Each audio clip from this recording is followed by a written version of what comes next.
So hello my dear कॉमियंस, कैसे हैं आप सब? मुझे उम्मीद है कि मस्त होंगे, झकास होंगे, बिंदास होंगे, आजाद होंगे, उड़ने के लिए तैयार होंगे। और उड़ना क्यों है? क्योंकि हमें आगे बढ़ना है। आगे बढ़ने के लिए क्या करना पड़ता है भैया? पढ़ना पड़ता है। शिक्षा की क्रांति में अपना भागीदार भी रखना पड़ता है। तो उसके लिए मैं आ गया हूं एक नया शहर लेकर, जिसका नाम है, क्या नाम है भैया? जिसका नाम है रिडम्पशन ऑफ डिवेंचर। यानी कि यहां पर हम जानेंगे कि जो डिवेंचर्स हमने इशू करवा लिए थे, लोगों को देके उनसे पैसे ले लिए थे, अब लोग हमारे घर के बाहर खड़े हैं और कह रहे हैं भैया जी मेरे पैसे लौटाओ लौटाओ लौटाओ। तो क्या रास्ते हैं हमारे पास उन पैसों को लौटाने के लिए? क्या करना पड़ता है? क्या चीजें ध्यान रखनी पड़ती हैं उन पैसों को लौटाने के लिए? यानी अब मेरे पास डिवेंचर के पैसे तो आ गए हैं, पर एक रिस्पॉन्सिबिलिटी आ गई है, एक जहन में बात आ गई है कि भैया 3-4 साल बाद, 5 साल बाद मुझे ये पैसे लौटाने होंगे। और मैं तो इंटेलिजेंट कॉमियंस हूं, विजनरी कॉमियंस हूं। मुझे पता है कि 5 साल बाद जो घटना होने वाली है, अगर मैं तैयारी 5वें साल पे करूंगा तो प्रॉब्लम हो जाएगी। जैसे आपको भी तो पता ही है, तभी तो हम 12th क्लास से तैयारी करने लग जाते हैं, 11th से तैयारी करने लगते हैं, ऐसा कहना चाहिए, ताकि हम कुछ अच्छा कर पाए। ऐसे ही हमारे सारे कॉमियंस भी है, तो उन्होंने भी यही सोचा। उन्होंने सोचा कि यार क्या क्या किया जाए। तो रिसर्चर्स ने कहा don't worry when I am here, हम आपको बताते हैं कैसे कैसे आप इस अमाउंट को रिडीम करवा सकते हो, मतलब बाद में आप इसका रिडम्पशन कर सकते हो। तो बस वही हमें समझना है इस चैप्टर के अंदर। तो आर यू रेडी? बोलो ना हाँ जी हाँ जी हाँ जी। तो चलो फिर शुरू करते हैं। तो चलिए भैया जी, इस शहर में क्या क्या माहौल है वो बताइए। तो जाहिर सी बात है, हम पहले तो अबाउट रिडम्पशन ऑफ डिवेंचर समझेंगे, जो कि मैंने बोल के आपको थोड़ा बहुत तो बता ही दिया है। फिर इसके अंदर डीआरआर एंड डीआरआई, यानी debenture redemption reserves and debenture redemption investment, इसके कुछ कंडीशंस हैं, ये हमको पढ़ना है। इंपॉर्टेंट यही है क्योंकि अगर ये चैप्टर सीयूटी में आ रहा है तो पॉसिबिलिटी 100%, 99.99 बोल दो, 100 बोलना सही नहीं रहता है, तो यहीं से आने का चांस है। फिर जाहिर सी बात है प्रैक्टिस क्वेश्चन करेंगे। बहुत बड़ा चैप्टर नहीं है ये, बहुत ही छोटा चैप्टर है, क्योंकि आपको पता ही है कि सीबीएसई में ये नहीं था और इसके बहुत ज्यादा क्वेश्चंस भी अभी मार्केट में अवेलेबल नहीं है।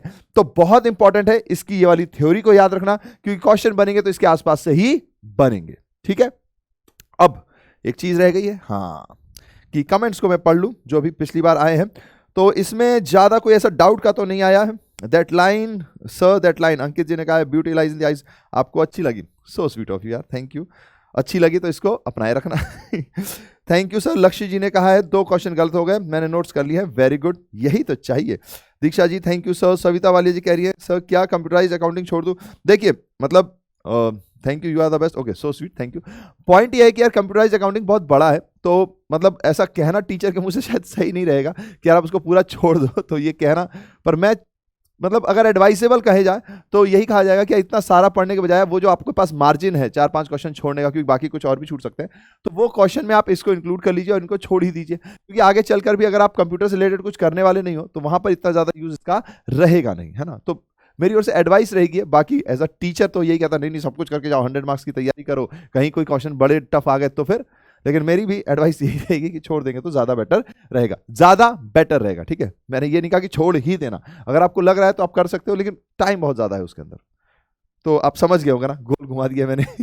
पर मैंने अपनी बात बता दी आपको जो आपको जाननी थी। बाकी विशाल जी ने कहा नमस्ते सर। नमस्कार। समृद्धि जी कह रही है लाइबिलिटी इंक्रीज होगी ना 5 रुपए सिक्योरिटीज प्रीमियम पर, तो इंक्रीज इन लाइबिलिटी क्रेडिटेड। ठीक है, लेकिन सिक्योरिटीज प्रीमियम लाइबिलिटी नहीं होती सर, है ना, लाइबिलिटी नहीं है, वो आपके लिए फायदे की चीज होती है। तो इनकम और गेन बढ़ता है तो इस वजह से वो भी क्रेडिट जाता है। लाइबिलिटी बढ़ती है तो प्रीमियम, रिडम्पशन और डिवेंचर वो आपके लिए लाइबिलिटी है। तो जो सोचने की बात है, जाने तो दोनों क्रेडिट ही है, जाने तो दोनों क्रेडिट है, लेकिन कौन सी चीज क्यों क्रेडिट जा रही है उसमें ये रीजन जस्टिफाइड नहीं होता। सिक्योरिटीज प्रीमियम कहीं ना कहीं आपको पैसे एक्स्ट्रा मिल रहे हैं, एक तरीके का फायदा है आपका, तो इनकम हुई एक तरीके की, कहना चाहिए, तो इस वजह से आप उसको क्रेडिट में भेज रहे हो। लेकिन प्रीमियम, रिडम्पशन और डिवेंचर एक लाइबिलिटी है आपके लिए, इसलिए आप उसको क्रेडिट में भेज रहे हो। और जब बैलेंस शीट बनाई जाएगी तो जाहिर सी बात है दोनों ही हमारे लिए जाते हैं। तो रिजर्व एंड सरप्लस में जो भी चीज आती है हम उसको ये नहीं बोलते कि मेरे लिए लाइबिलिटी है, हम उसको बोलते हैं इसमें हमें फायदा हुआ है। तो सिक्योरिटीज प्रीमियम वहां जाता है, पर प्रीमियम, रिडम्पशन और डिवेंचर लाइबिलिटी साइड जाता है। ठीक है, अंजलि जी का कहना है केवल 2 गलत हुए सर, ओके कोई बात नहीं, आप उसका ध्यान रखिएगा। NPO chapter will be provide, यार इसके लिए मैंने बात कर ली है, मैं हर लेक्चर में बोलना ही पड़ रहा था कि यार एनपीओ बाद में कराएंगे, बाद में कराएंगे, और मैंने वैसे आपको बता रखा है कि आप चाहो तो वहां जाके देख सकते हो, जो हमारा कॉमर्स वाला चैनल है प्लेलिस्ट में। लेकिन बहुत बार कमेंट आ रहा था, मैंने बात की है, लेट्स सी देखते हैं कि क्या होता है। अगर उन्होंने अलाउ कर दिया शेड्यूल चेंज तो मैं आपको पहले ही करा दूंगा। ठीक है, चलिए sir UP board commerce class 11th, okay Ritesh ji, all the best, hope so की आप जिस जर्नी में है उसमें हम कुछ अच्छा करेंगे। चलो तो फिर अब आप आज की क्लास शुरू की जाए, शुरू कर लें। बोलो हाँ जी हाँ जी हाँ जी। तो चलो फिर स्टार्ट किया जाता है आज का क्लास। आज का क्लास में क्या है भैया, सबसे पहले जाहिर सी बात है रिडम्पशन ऑफ डिवेंचर के बारे में हम जानेंगे। हमने थोड़ा बहुत तो समझा ही दिया है मैंने आपको, वही पॉइंट है, बस इंग्लिश में लिखा हुआ है। क्या? Redemption of debenture means repayment of the amount of debenture to debenture holders. जो पैसे आपने कभी किसी टाइम पे लिए थे उनसे, उनको वापस करने का समय आ चुका है। जब आप रीपेमेंट करते हो तो उसी को रिडम्पशन ऑफ डिवेंचर कहते हो। Now, in other words, redemption refers to discharge of liability on account of debentures by repaying the due amount of debentures.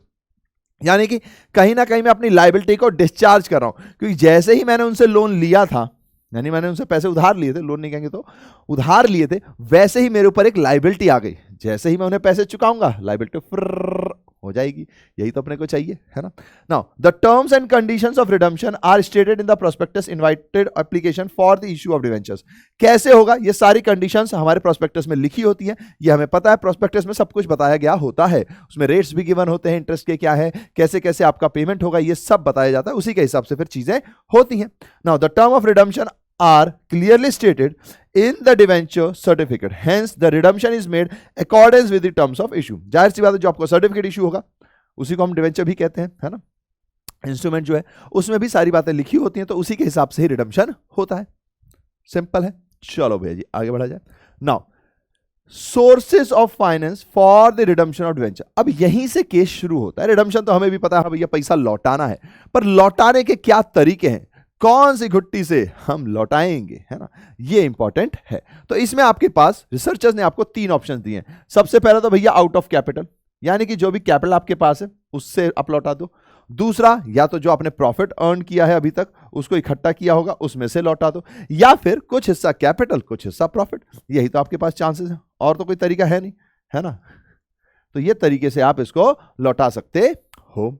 Now redemption of debenture out of capital, तो when no profits are set aside, यानी देखो सबसे पहला option तो यही होता है कि भाई प्रॉफिट जो कमाया था उसी में से कुछ अपन लौटा देते हैं। लेकिन अगर आपके पास प्रॉफिट नहीं है तो जाहिर सी बात है आपके पास सबसे पहला ऑप्शन क्या हो जाता है, कैपिटल का ऑप्शन होता है। तो no profits are set aside for redemption of debentures, it is called redemption out of capital. तो प्रॉफिट तो रखा नहीं है, तो आपको अपने कैपिटल से पैसा देना पड़ेगा, तो वो आपका रिडम्पशन ऑफ कैपिटल कहलाता है। Out of capital, out of capital का मतलब याद रखिएगा कैपिटल में से। कई बार आउट ऑफ कैपिटल मतलब लोग सोचते हैं कि कैपिटल को छोड़कर, नहीं, कैपिटल में से, ठीक है। In such a case no profit are transfer to debenture redemption reserve. अब ध्यान रखिएगा, क्योंकि प्रॉफिट हुआ ही नहीं, तो आप अगर आउट ऑफ कैपिटल करोगे तो कोई भी प्रॉफिट डीआरआर में ट्रांसफर नहीं होगा। डीआरआर क्या होता है, एक प्रकार का रिजर्व होता है। आज की क्लास में अभी हम देखेंगे, अभी समझ लीजिए कि एक प्रकार का रिजर्व है। हालांकि काफी लोगों ने अगर वो वन शॉट देख रखा होगा, मैं अभी भी आपको एडवाइस करूंगा कि आप वो वन शॉट देख सकते हो कॉमर्स वाले चैनल पे, तो वहां से आपको क्या है थोड़ा सा ज्यादा पता चल जाएगा। उसमें थोड़ी एंट्रीज भी कराई हुई हैं। हमारे यहाँ तो एमसीक्यू पैटर्न है, तो हम एमसीक्यू बेस पे ही ये क्लास लेकर जाएंगे। पर अगर आपको एंट्रीज भी समझनी है, क्योंकि देखिए अगर यहाँ पर है सीयूटी में है तो ग्रेजुएशन के अंदर भी आएगा, इसीलिए मैंने पहले भी वो सारे चैप्टर्स कराए हैं जो सीबीएसई में नहीं थे, क्योंकि अदर बोर्ड्स में भी थे और रियल वर्ल्ड में वो यूज होंगे। तो जब यूज होंगे तो हम कर ही लेते हैं, ठीक है। हाँ, कुछ चीज़ें ऐसी भी होती हैं जो नहीं भी कराई जाती हैं, लेकिन मुझे लगा कि ये चीज़ हम करा सकते हैं तो हमने करा दी थी। Now in a view of section 71(4) subsection 4 of the companies act, the securities and exchange board of India guidelines requiring for creation of DRR. सबसे पहले डीआरआर होता क्या है? डीआरआर का मतलब होता है डिवेंचर रिडम्पशन रिजर्व। नाम से समझ में आ रहा है, कुछ ऐसे पैसे आपको बचा के रखने हैं जो कि डिवेंचर के रिडम्पशन के टाइम काम आएंगे। तो ऐसा रिजर्व जो आपने डिवेंचर रिडम्पशन के लिए रखा हुआ है, नाम कह दो उसे डिवेंचर रिडम्पशन रिजर्व। बस इतनी सी बात है, फिर आगे तो सब कुछ सुहानी रात है। Now listed companies are not required to create any debenture redemption reserve. तो सुनो जरा सब लोग, सावधान की पोजीशन में आ जाओ, सावधान। यानी कि यहां से चीज इंपॉर्टेंट है, इसमें एक एक बात आपको याद होनी चाहिए, क्योंकि एमसीक्यू में अंदर की बात ही पूछी जाती है। यहां से जो भी चीज शुरू होगी एक एक बात आपको याद होनी चाहिए। आप अपनी दीवार पे नोट्स के रूप में चिपका दीजिए, जैसे भी कीजिए, लेकिन करना पड़ेगा, क्योंकि यहां से क्वेश्चंस बनते हैं। सबसे पहले इंपॉर्टेंट पॉइंट है जहां जहां पर मैं लिखते जा रहा हूं, listed companies are not required to create any DRR reserve, hence they can redeem all debentures out of capital। अगर आपको DRR नहीं बनाना है, अगर आपको डीआरआर नहीं बनाना तो यानी कि ये आउट ऑफ कैपिटल से ले सकते हैं। पॉइंट क्या हुआ? डिवेंचर रिडम्पशन रिजर्व, यानी कि आप कुछ ना कुछ कमा रहे होंगे तो वहां से पैसा कुछ ना कुछ इस रिजर्व में डाल रहे होंगे, इस रिजर्व में यहां से ऐसे ऐसे करके डाल रहे होंगे, पैसे ट्रांसफर कर रहे होंगे, कुछ प्रॉफिट कमाए, जैसे लेट सपोज मान लीजिए आपने 10 लाख का कुछ प्रॉफिट कमाया, कहीं से कोई सिक्योरिटी कुछ भी आया, वो आपने यहां पर जमा कर लिया, तो एक तरीके से वो डिवेंचर रिडम्पशन रिजर्व हो गया। लेकिन अगर आप लिस्टेड कंपनी है तो आपको ऊपर ये कंपल्सन नहीं है कि आप डीआरआर बनाओ, नॉट रिक्वायर्ड लिखा हुआ है। ऐसा नहीं है कि अगर किसी लिस्टेड कंपनी ने बना दिया तो कोई प्रॉब्लम है, ना ना, बना दिया बहुत अच्छी बात है, अगर नहीं बनाया तो कोई प्रॉब्लम नहीं है। लाइन को समझिएगा, अगर बना दिया तो कोई प्रॉब्लम नहीं है, अगर नहीं बनाया तो भी कोई प्रॉब्लम नहीं है। तो सरकार आपको डंडा पकड़ के यानी कि नहीं बनाया तो एक लगेगा डंडे पे, टकले पे ऐसा नहीं कह रही सर, सरकार कह रही है आप ना बनाओ तो भी चलेगा, बना लोगे तो आपकी मर्जी है। ठीक है, एक पॉइंट। तो जाहिर सी बात है अगर इनको कोई रिक्वायरमेंट नहीं दी गई डीआरआर बनाने की तो इनसे कोई कंपल्सन भी नहीं है कि भैया जी आपको अपने प्रॉफिट का हिस्सा वहां रखना ही पड़ेगा, क्योंकि जब आपसे ये कहा ही नहीं गया कि इस प्रॉफिट में से कोई भी हिस्सा आप यहां रखो तो आप रखोगे भी नहीं। तो इसलिए सरकार ने ये कहा कि भैया ये पूरा का पूरा आउट ऑफ कैपिटल भी हो सकता है। तो listed companies out of capital 100% भी दे सकती हैं कहीं ना कहीं। A listed company is a company whose shares are freely traded on a stock exchange. अब लिस्टेड कंपनी होती कौन सी है? तो लिस्टेड कंपनी वो कंपनी है जो स्टॉक एक्सचेंज में आती है। जैसे आपके जितने भी आप शेयर बाजार आप शेयर मार्केट समझते होंगे, उसमें जो भी कंपनीज है वो सारी वहां पर क्यों दिख रही हैं? क्योंकि वहां लिस्ट है, उनका नाम वहां पे दर्ज है।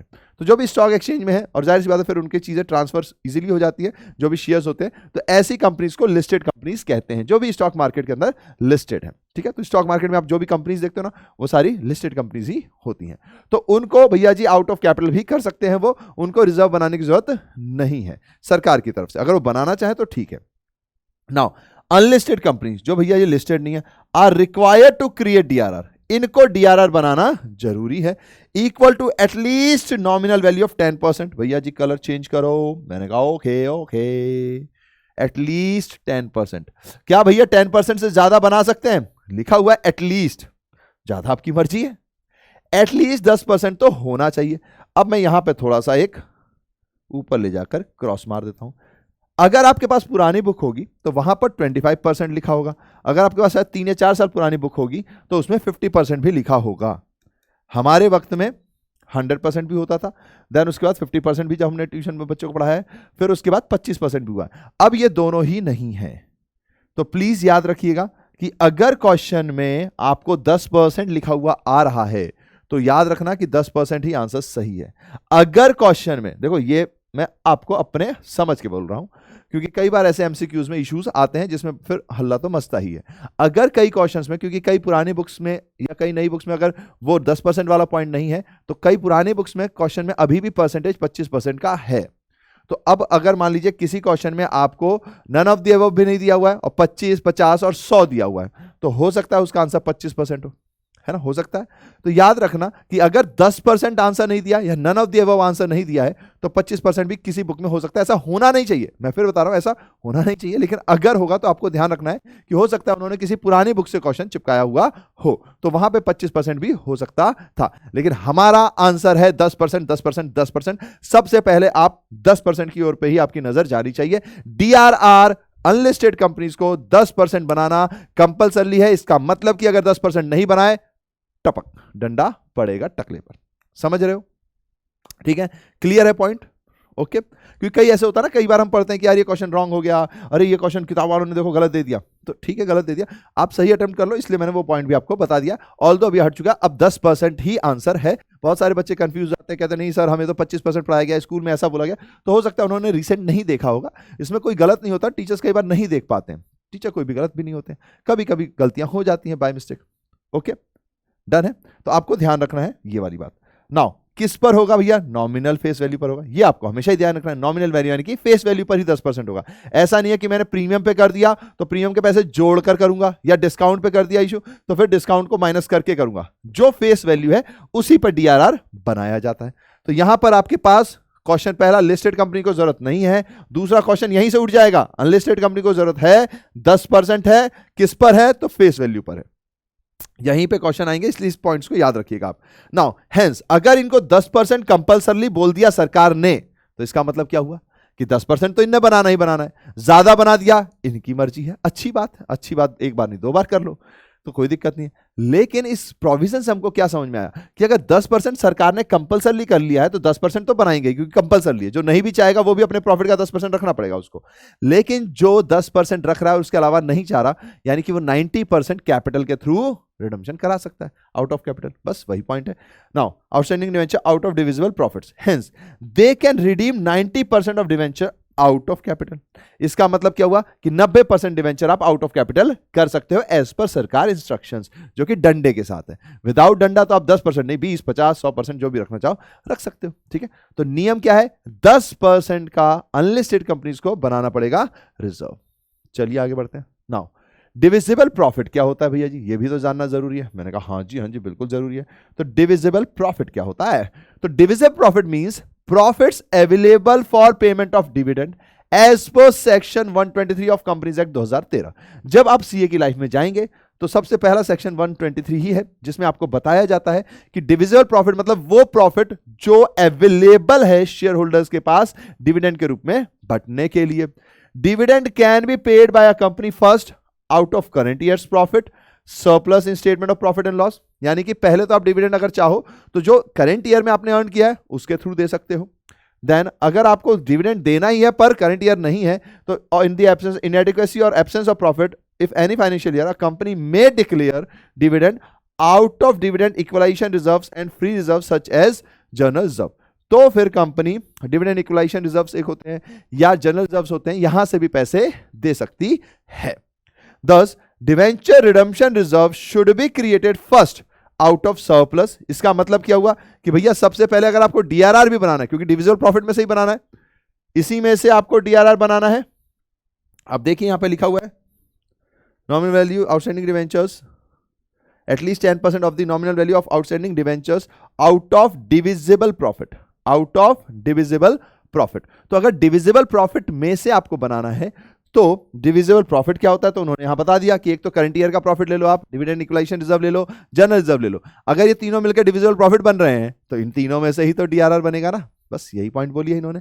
ठीक है, तो and then out of dividend equalisation reserve and general reserve. तो अगर आपको डीआरआर बनाना है तो सबसे पहले तो आप करंट ईयर प्रॉफिट में से लोगे या जनरल रिजर्व से या डिविडेंड इक्वलाइजेशन रिजर्व से लोगे। हालांकि इसका मतलब है कि पास्ट प्रॉफिट से आप ले सकते हो। ठीक है, पॉइंट इतना है। ओके, चलो भैया आगे बढ़ते हैं। Now redemption of debenture out of profit. अब आउट ऑफ प्रॉफिट पर पहुंच गए। कैपिटल हमें पता है, जो भी आपके पास कैपिटल है उससे आप पेमेंट कर सकते हो। इनफैक्ट आप कई बार रिडम्पशन के लिए ही एक नया डिवेंचर भी इशू कर सकते हो। तो आपने नए डिवेंचर इशू किया, वहां से पैसा आया, यहाँ पे आपने यहाँ से पेमेंट कर दी, फिर नए डिवेंचर के लिए करेंगे कुछ। ठीक है, now redemption out of profit means that an amount equal to debenture outstanding that is 100%। Redemption out of profit आप 100% कर सकते हो of the nominal value of outstanding debentures. यह हमेशा फेस वैल्यू यानी नॉमिनल वैल्यू जो ये लिखा रहता है ना, मैं आपको फिर से बता दे रहा हूं, 10,000 debentures eight the rate of 100 each.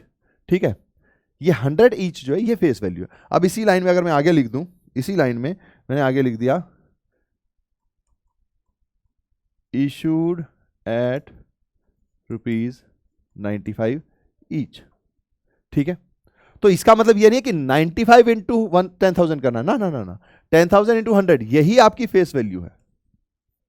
Nominal value कह दीजिए, फेस वैल्यू कह दीजिए, यही है। ठीक है, अब यही पर अगर याद तो फिर लिख दिया जाए इशूड विद ₹5 प्रीमियम। तो 5 यानी 100 प्लस 5 105। तो क्या 105 हो गया? नहीं नहीं नहीं, 95 नहीं है, 105 नहीं है, 100 है, 100 है, 100 है।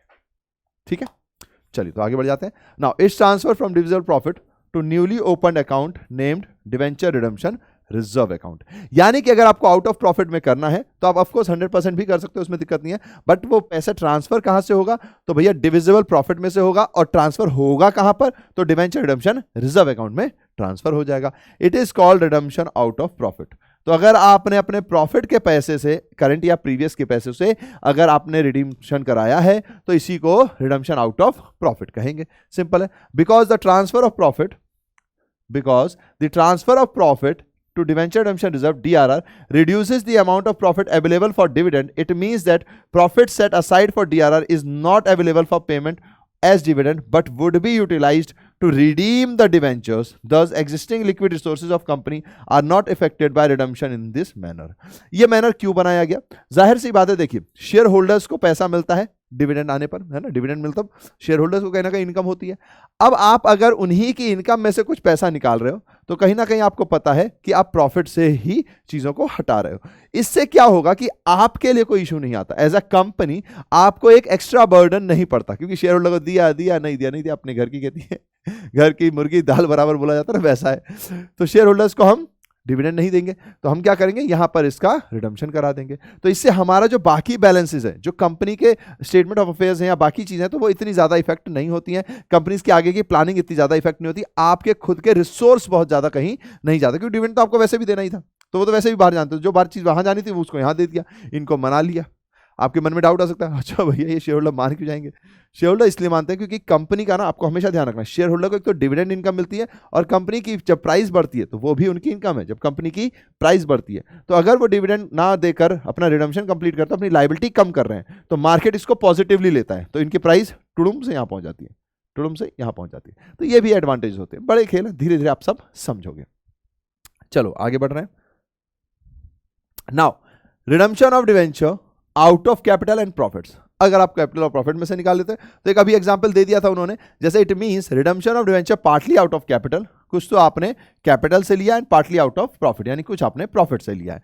For example if an unlisted company created DRR equivalent to 10%, अगर उन्होंने सरकार की बात मानी और 10% क्रिएट किया, नहीं मानी तो प्रोविजन लग जाएंगे, सरकार की पेनल्टी लग जाएंगी, ठीक है। लेकिन अगर उन्होंने 10% बनाया तो जाहिर सी बात है, अगर 10% उन्होंने रिडम्पशन उससे बनाया है तो आउट ऑफ प्रॉफिट हो गया, फिर बाकी 90% आउट ऑफ कैपिटल हो गया। तो ऐसे केस में आपके पास तीनों ऑप्शंस है, out of profit, out of capital, थोड़ा प्रॉफिट थोड़ा कैपिटल, ठीक है। नाउ सेबी गाइडलाइंस, ये इंपॉर्टेंट है, यहां से क्वेश्चन बनना चाहिए थ्योरी एस्पेक्ट के हिसाब से, ठीक है, थ्योरी एस्पेक्ट के हिसाब से क्वेश्चन यहां से बनेगा। सबसे पहले the creation of DRR reserves is obligatory only for non convertible debentures. ध्यान से समझिएगा आप इस पॉइंट्स को, एक लाइन लिखी है, उसकी दूसरी लाइन आपको खुद समझनी पड़ेगी, हो सके तो अलग से नोट्स बना लीजिए। क्या कि सेबी गाइडलाइंस कहती है कि डीआरआर ऑब्लिगेटरी है ओनली फॉर नॉन कन्वर्टेबल, यानी जो नॉन कन्वर्टेबल डिवेंचर है उनके लिए तो ऑब्लिगेटरी है भैया जी, बनाना ही पड़ेगा, कोई और ऑप्शन नहीं है। तो भैया इसका मतलब क्या हुआ कि क्या कन्वर्टेबल के लिए ऑब्लिगेशन नहीं है? क्या उनके ऊपर वो डंडा टंग टंग करके खड़ा नहीं है? नहीं है, सिंपल सी चीज है। अगर मान लीजिए आपने कन्वर्टेबल डिवेंचर इशू किया, खुद से सोचिए रिडम्पशन का टाइम है, हम कहे अरे भाई आ जाओ शेयर होल्डर बन जाओ, आ जाओ लो शेयर होल्डर बन जाओ, तो जाहिर सी बात है वहां पैसा फेंकने की जरूरत ही नहीं, हमने उसको शेयर होल्डर में कन्वर्ट कर दिया, समझ रहे हो, तो वहां उतनी जरूरत नहीं है। लेकिन नॉन कन्वर्टेबल है तो भैया वहां तो जरूरत है, तो वहां तो ये रिजर्व बनेगा। And non convertible portion of partly convertible debentures, अगर लेट सपोज आपने कोई कन्वर्टेबल डिवेंचर्स दिए जिसमें से आपने कहा कि इतना % हम आपका शेयर्स में इशू कर देंगे, शेयर्स में कन्वर्ट कर देंगे, बाकी नहीं करेंगे, बाकी का हम रिडम्पशन करेंगे, तो अगर आप रिडम्पशन करोगे तो भैया उसके लिए तो पैसे चाहिए, तो उसके लिए उन्होंने कहा कि भैया डीआरआर फिर तो बनाना पड़ेगा, ठीक है। तो ऐसा नहीं है कि भैया जी अगर पार्टली कन्वर्टेबल डिवेंचर है तो भी नहीं बनाना पड़ेगा, नहीं, पार्टली में शेयर जो कन्वर्ट होने वाले हैं उनको हटा दो, बाकी जो हिस्सा बचा उसका आपको फिर बनाना पड़ेगा डीआरआर। और अगर नॉन कन्वर्टेबल 100% है तो डीआरआर बनेगा ही बनेगा। हिडन पॉइंट क्या है, इससे हमें यह समझ में आया, हिडन पॉइंट, कि कन्वर्टेबल को जरूरत नहीं होगी, ठीक है, कन्वर्टेबल डिवेंचर्स नो रिक्वायरमेंट, ठीक है, पॉइंट समझिएगा, है ना।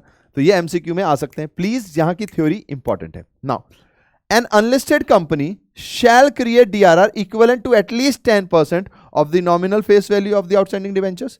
एक और वर्ड इंपॉर्टेंट है, आउटस्टैंडिंग डिवेंचर्स, इसका मतलब क्या हुआ, ठीक है, तो इसका मतलब क्या हुआ इसको भी समझ लीजिए। जैसे मान लीजिए आपको 1 लाख शेयर्स हैं, इंटू 10 समझ के 10 लाख है, तो मैं नंबर ऑफ शेयर से कैलकुलेट कर लेता हूं, या 1 लाख रुपए के शेयर्स हैं, चलो डिवेंचर्स हैं, 1 लाख के डिवेंचर्स हैं। अब आप इसको एक बार में ना करके आप 50,000, 30,000 और 20,000 कर रहे हो, 50,000, 30,000 और 20,000 कर रहे हो रिडम्पशन, तो 1, 2, 3, एक तरीके से 3 इंस्टॉलमेंट में, 3 लॉट्स में आप पे कर रहे हो। अब जब आप यहां पर हो तो आपको पूरे के पूरे बचे हुए, तो आपको कितने % रिजर्व बनाना पड़ेगा, 10%, 1 लाख का 10% कितना हुआ, 10,000। अब ये वाला जो हिस्सा है ये आपने रिडीम कर लिया, ये वाला जो हिस्सा है ये आपने रिडीम कर लिया, ये वाला जो हिस्सा है इसका रिडम्पशन हो गया। तो अब इसमें से क्या डीआरआर 10,000 बनाने की जरूरत पड़ेगी? नहीं, डीआरआर जो बचे हुए हैं आउटस्टैंडिंग, यानी कि अब डीआरआर कितना होगा? 50,000 का 10% 5,000, 50,000 का 10% 5,000। अब अगर इसी में से एक दिन ये वाला भी रिडीम हो गया तो अब आउटस्टैंडिंग कितना है? ये है, तो 2,000। समझ रहे हो? यानी कि डीआरआर आपने एक बार बना दिया नहीं, अगर आप इकट्ठे पे करने वाले हो तब तो 10% पूरे टाइम रहेगा। अगर लॉट में पे करने वाले हो तो फिर जो पे कर दिया उतने का डीआरआर हटाओ, बचा हुआ हिस्सा डीआरआर में रखो। जितना आप पे करते जाओगे वो हिस्सा हटता जाएगा। तो 10% आउटस्टैंडिंग जो बचा हुआ डिवेंचर है उसका 10% आपको डीआरआर में रखना है।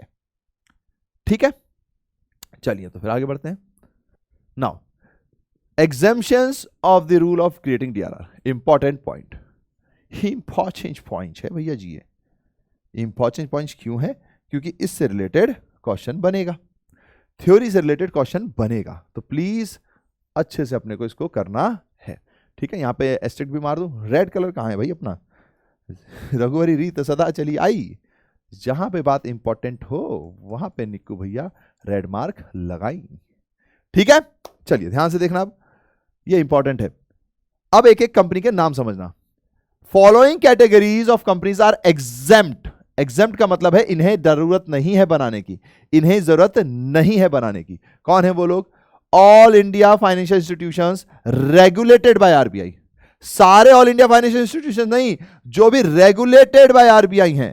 इंपॉर्टेंट पॉइंट है ये, रेगुलेटेड बाय, क्योंकि यहां से क्वेश्चंस आने के सब ज्यादा चांसेस हैं। क्या भैया? ऑल इंडिया फाइनेंशियल इंस्टीट्यूशंस जो कि रेगुलेट होते हैं आरबीआई के द्वारा, उनको जरूरत नहीं है डीआरआर बनाने की। बैंकिंग कंपनीज, नो जरूरत। अब यहां आरबीआई फारबीआई कुछ नहीं है, बैंकिंग कंपनीज में वैसे भी आरबीआई का रिस्ट्रिक्शंस रहते ही हैं, तो फिर बैंकिंग कंपनीज को भी डीआर बनाने की जरूरत नहीं है। मैं ऐसे कर रहा हूं, मतलब आप बोलो नहीं है, नहीं है, नहीं है ना? ठीक है। Other financial institutions with in the meaning of section 2 of section subsection 72 of the companies act 2013, यानी सेक्शन 2 सबसेक्शन 72 के अंतर्गत जितने भी फाइनेंशियल इंस्टीट्यूशंस हैं उनको भी बनाने की जरूरत नहीं है। Non banking financial companies registered with RBI, उनको भी जरूरत नहीं है, ये सारे एग्जेम्पशंस हैं। Housing finance companies registered with national housing bank, जरूरत नहीं है। अदर लिस्टेड कंपनीज को भी जरूरत नहीं है।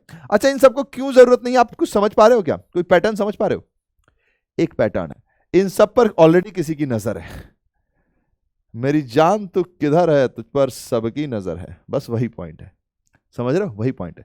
क्या यहां पे देखो आरबीआई चेक कर रहा है, आरबीआई चेक करते खुद ही इसके सारे नॉर्म्स चेक करता है। बैंकिंग कंपनीज पर आरबीआई हमेशा ही नजर रखता है ना? हमारा सब कुछ इसी पर निर्भर है, तो यहाँ पर तो सबकी नजर रहती है। यहाँ पर भैया जी इसमें भी कंपनीज एक्ट लागू हो रहा है, तो यहाँ पर भी कहीं ना कहीं किसी ना किसी की नजर है। नॉन बैंकिंग फाइनेंशियल कंपनी में भी वही वाली जो रजिस्टर्ड विद आरबीआई है, क्यों? क्योंकि इनकी नजर है, आरबीआई की जिम्मेदारी है। हाउसिंग फाइनेंस कंपनी में देखो नेशनल हाउसिंग बैंक, इनकी जिम्मेदारी है। ठीक है। अदर लिस्टेड कंपनी में सेबी का होता ही है ना? हमको ये पता ही है। तो इन सब पे किसी ना किसी की नजर है कहीं ना कहीं, अगर आप एक पैटर्न देख पा रहे होगे तो इन सबको एग्जाम्प्ट है। अब क्वेश्चन कैसा आएगा? ऐसा ही आएगा। क्वेश्चन इसी टाइप में से कहीं से पूछेगा कि भाई अनलिस्टेड कंपनी है, बताइए। तो अनलिस्टेड कंपनी है तो क्या करें? तो आपने को उसमें बहुत सारी चीजें देखनी पड़ेंगी कि अनलिस्टेड कंपनी है किसकी। अब यहां पर देखिए क्या क्या लिखा हुआ है, हाउसिंग फाइनेंस कंपनी, तो लिस्टेड हो अनलिस्टेड हो, ठीक है। पर नेशनल हाउसिंग बैंक के साथ अगर ये हैं तो फिर ये एग्जेम्प्ट है। यहां पर लिखा है अदर लिस्टेड कंपनी, यानी कि अनलिस्टेड कंपनीज होंगी जो नॉर्मल वाली, उन सब पे नहीं लगेगा, तो उनको बनाना पड़ेगा। एग्जेम्प्ट का मतलब है इन सबको डीआरआर नहीं बनाना, बाकियों को बनाना है। तो ये चीजें बहुत जरूरी हैं। बैंकिंग कंपनी में कोई भी हो, क्या यहां लिखा है पब्लिक प्राइवेट? नहीं लिखा, तो पब्लिक हो प्राइवेट हो भैया नहीं बनाना, बैंकिंग कंपनी को नहीं ही बनाना है। यहां पे लिखा है ऑल इंडिया फाइनेंशियल इंस्टीट्यूशंस, लेकिन जो आरबीआई के द्वारा रेगुलेटेड हो। अगर आरबीआई के द्वारा रेगुलेटेड नहीं है तो बनाना है।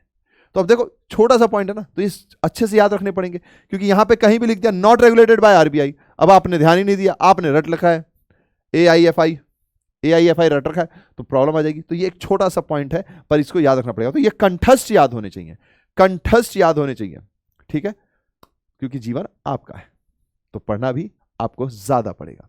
ठीक है, समझ गए? डन है? प्लीज एक एक पॉइंट को मैंने समझाया है, इन सब को अच्छे से करना है, क्योंकि यहीं से क्वेश्चंस आने के सब ज्यादा चांसेस लगते हैं मुझे, अगर आते हैं तो।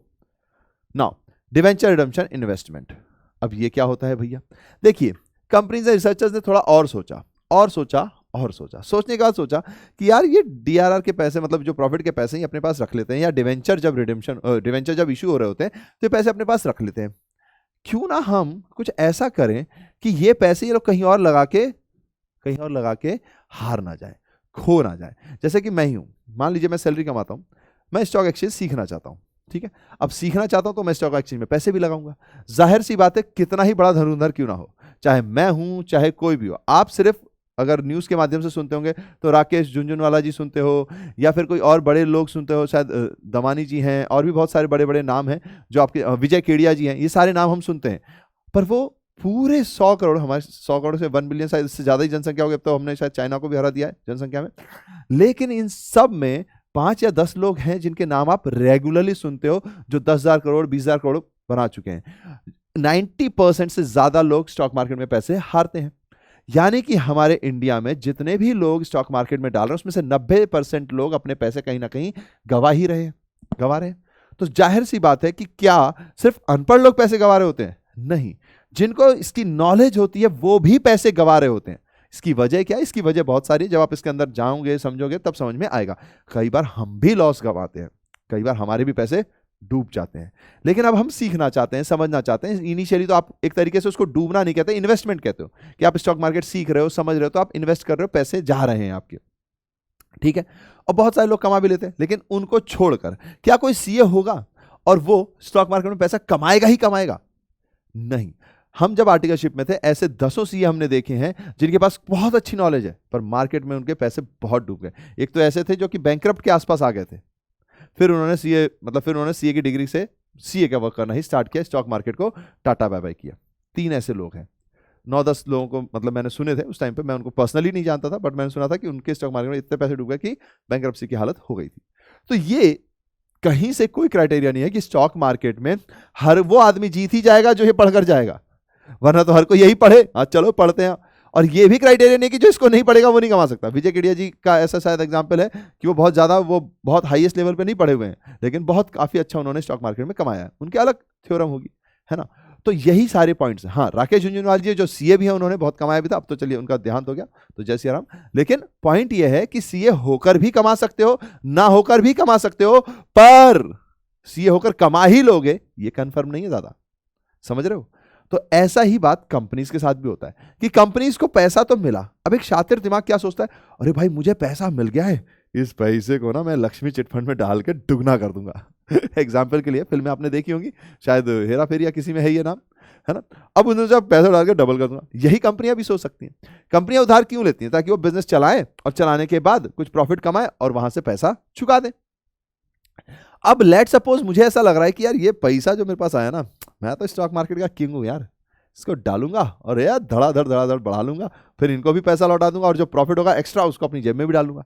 कोई भी ऐसा सोच सकता है, पर वही पॉइंट है ना कि 90% लोग हारते हैं। उस 90% में कोई सीए भी हो सकता है, नॉन सीए भी हो सकता है, कोई बहुत बड़ा एमबीए किया हुआ फाइनेंस का मास्टर भी हो सकता है, लेकिन 90% में कोई भी हो सकता है। तो इसीलिए सरकार ने कहा कि यार देखो, अगर हम पैसे इनके पास रखें तो कहीं ना कहीं कुछ कुछ खुजली होती रहती है हाथ में, पैसा आता है तो हाथ में खुजली होती रहती है खर्च करने का। जैसे मैं ही हूँ, मुझे एक बार 500 रुपये मिले सड़क पे गिरे हुए, हम बच्चे थे, बहुत छोटे थे, शायद 5th-6th क्लास में रहूँगा मैंने उठाए, दोस्तों को बताया, दोस्तों ने कहा अरे चलो खाएंगे, हमने सारे उड़ा दिए।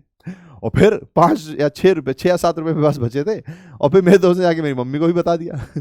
फिर मम्मियाँ उस जमाने में क्या करती हैं आपको पता ही है, दे दना धन धन धन धन, पर ज़्यादा मम्मियाँ मारती हैं, ये बात सच है। तो अब जो भी है, चलो ये तो मजाक की बात है, लेकिन पॉइंट क्या है, पैसा आते ही हाथ में खुजली भी आती है और पैसे फिर उड़ जाते हैं। तो यही केस यहाँ भी हो सकता है। इसीलिए इन्होंने डिसाइड किया कि नहीं यार, इनसे हम कुछ इन्वेस्टमेंट कराएंगे, पर ऐसी जगह कराएंगे जहां से पता है कि भाई रिटर्न आएगा। तो इन्वेस्टमेंट कहाँ करना है ये आपके कोर्स में नहीं बताया गया है, लेकिन आपके पास अगर डिवेंचर के पैसे आ रहे हैं तो आप उसको इन्वेस्ट कर दीजिए सेफ साइड पर। मोस्टली आपको भी पता है कि अगर कोई नियम बना रहा है तो जाहिर सी बात है वो ऐसा तो नहीं करेगा कि भाई डुबा दो, ऐसा तो नहीं करेगा सट्टे की तरह खेल लो या कहीं ऐसी जगह खेल लो जहां पर, तो सेफ इन्वेस्टमेंट करवाते हैं वो। इस सेफ इन्वेस्टमेंट से फायदा क्या होगा? इस सेफ इन्वेस्टमेंट से कहीं ना कहीं एक फायदा ये होगा कि भैया कुछ रिटर्न तो आएगा ही आएगा, इसकी तो कोई भी रोक नहीं सकता, कुछ परसेंटेज रिटर्न तो आएगा ही आएगा।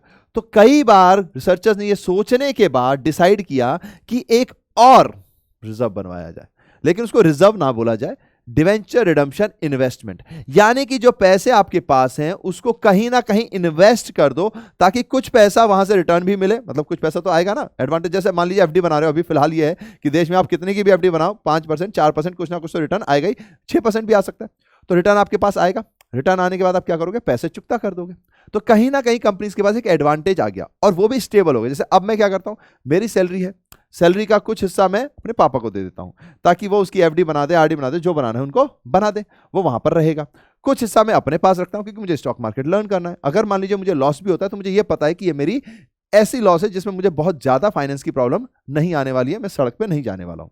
समझ रहे हो? तो यही रिसर्चर्स ने भी सोचा, तो वो लेकर आ गए एक नया कॉन्सेप्ट जिसको बोलते हैं डिवेंचर रिडम्पशन इन्वेस्टमेंट। इसमें उन्होंने कहा कि भाई कुछ पैसे आप अपने सेफ इन्वेस्टमेंट की तरह डाल दो, भले ही वहां से रिटर्न कम आए। रिटर्न जाहिर सी बात है बहुत ज्यादा 30 मार खान रिटर्न नहीं आएगा क्योंकि जहां पर रिस्क है वहां पर रिटर्न है, तो रिटर्न भले ही कम आए लेकिन कुछ रिटर्न आएगा। तो रिडम्पशन के टाइम पर वो जो पैसा आप अपनी फॉर्म में रखते या कहीं कहीं कर देते या कहीं रिस्की इन्वेस्टमेंट कर देते, तो उससे बेटर है कि कुछ पैसे आपने सेफर इन्वेस्टमेंट में रखे, वो पैसे भी आपको कुछ टाइम बाद मिलेंगे और कुछ ना कुछ रिटर्न भी मिलेगा। तो एक सेफ साइड वाला भी पैटर्न आपका बना रहेगा। मैं आपको भी एडवाइस करूंगा इनकम को हमेशा 3 हिस्सों में बांटिए, एक आपके खर्चे के लिए, एक थोड़ा रिस्क लेने के लिए, एक थोड़ा इन्वेस्टमेंट के लिए, सेफर इन्वेस्टमेंट के लिए। आपको भैया इनकम तो होने तो उसी के लिए तो पढ़ा रहे हैं ना यार उसी के लिए तो पढ़ा रहे हैं ताकि आप पढ़ो, समझो और कॉमर्स की दुनिया में एक दिन आसमानों पर पहुंचो और फिर कहो I am one of the commerce. ये तो ख्वाब है हमारा। चलिए तो फिर ठीक है, ख्वाब को पूरा करने के लिए वापस back to the topic.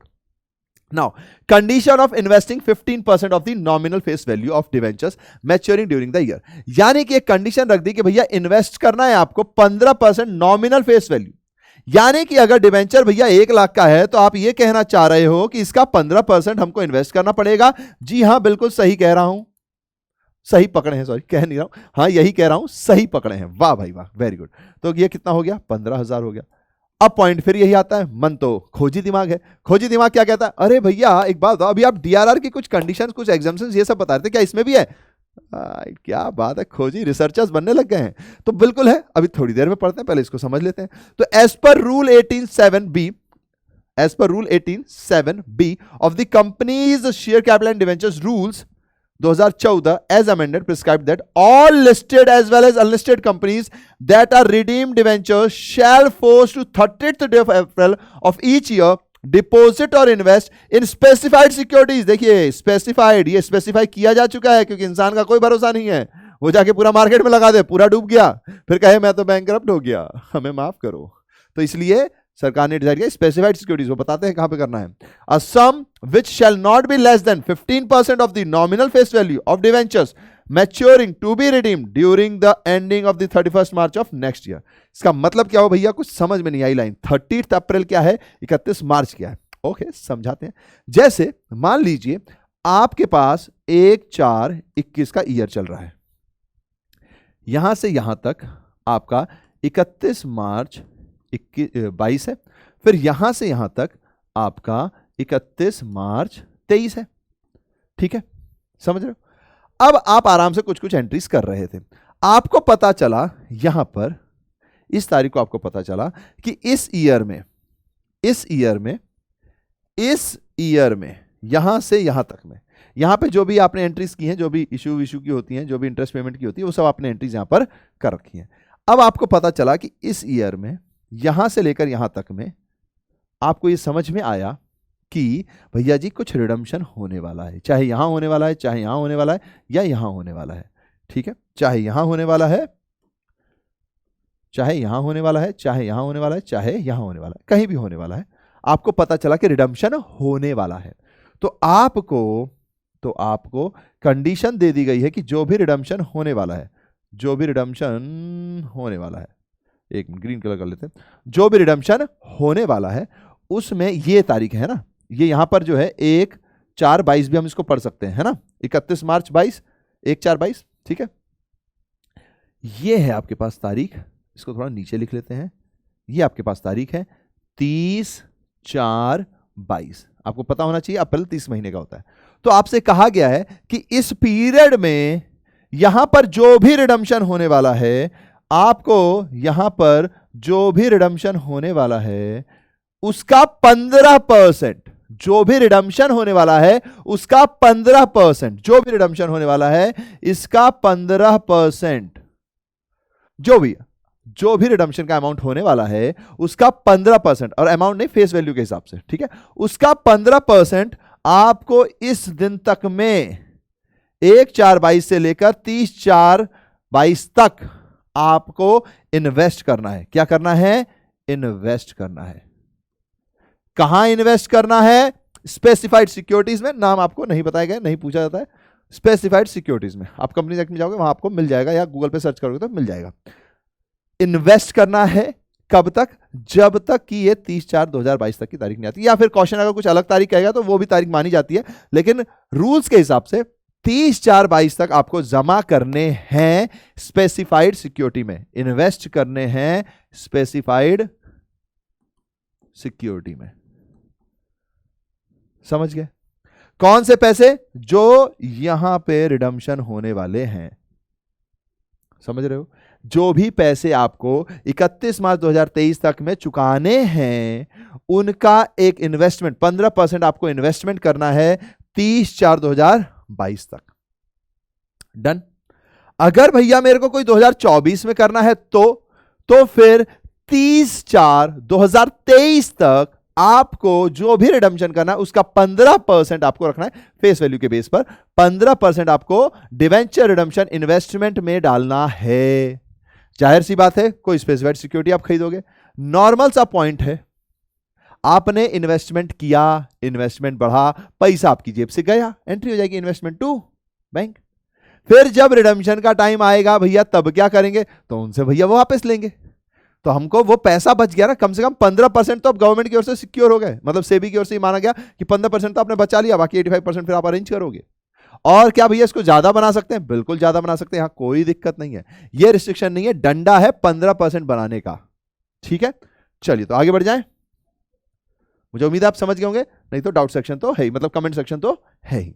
Now exemptions, क्योंकि भैया जी ये तो हमने पढ़ लिया, पर इसमें एग्जाम्पशंस क्या है ध्यान से देखिएगा। यहां पर exemption, following categories of companies are exempt from making debenture redemption investment, यानी इनको जरूरत नहीं है for both public as well as private placed debenture. सबसे पहले all India financial institutions regulated by RBI, बिल्कुल जरूरत नहीं है, आप आराम से करो, आरबीआई है आपके पास। बैंकिंग कंपनीज, बिल्कुल जरूरत नहीं है। Other financial institutions, meaning of section 272 of companies act 2013 के अंदर जो आ रहे हैं उनको भी जरूरत नहीं है। भैया सिर्फ 3, भैया वहां कितने थे? 6 थे, यानी कि उन सब पे लगेगा। थोड़ा सा और भी पॉइंट है, कहां गया डीआरआर का? टिंग टिंग टिडिंग क्रिएशन, ये रहे। तो ये डीआरआई के लिए भी है, तो आप इसका शॉर्ट नोट बना दो कि भैया इस पे तो डीआरआई भी, कलर बदल देता हूं मैं यहां पर, ग्रीन कलर नहीं है ना, हाँ तो ग्रीन कलर यूज कर लेते हैं। भैया इस पे तो डीआरआई भी नहीं बनता, इस पर तो डीआरआई भी नहीं बनता, इस पर तो डीआरआई भी नहीं बनता, इन पर चक्कर है। अब देखते हैं इन पर, ठीक है, इन तीनों पर तो ना डीआरआर बनता है ना डीआरआई बनता है, इन पे डीआरआर तो नहीं बन रहा, डीआरआई का भी देखेंगे। डन है? चलो भैया जी, अब आ गए अदर केस में। यहां देखिए, thus the following companies are required to deposit or invest at least, deposit करो या इन्वेस्ट करो at least 15% of the nominal face value of debentures maturing the year, जो भी मैच्योर होने वाला है, जिनका भी आप रिडम्पशन करने वाले हो। सबसे पहले listed companies including NBFC registered with RBI and HFC registered with national housing bank. Unlisted companies other than, ये अनलिस्टेड कंपनी में अदर देन होगा, क्या बोलते हैं, other than housing finance company, HFCs and NBFCs।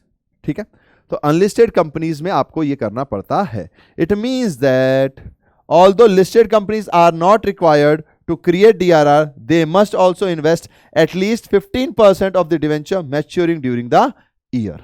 भैया एक डाउट आया है कि अदर देन HFC, NFC और यहां ऊपर क्या लिखा हुआ है, तो प्लीज इसको समझिए। सावधान, जब तक विश्राम ना बोलो आराम नहीं करना, सावधान, अलर्ट। ये जो है ना, ये जो है, ये एक तो प्राइवेटली प्लेस शेयर्स होते हैं, और दूसरा पॉइंट ये है कि इस पे हाउसिंग बैंकिंग कंपनी वाला, housing finance company, sorry F आएगा, ओहो इसका रबर थोड़ी सी दिक्कत है, चलो कोई बात नहीं।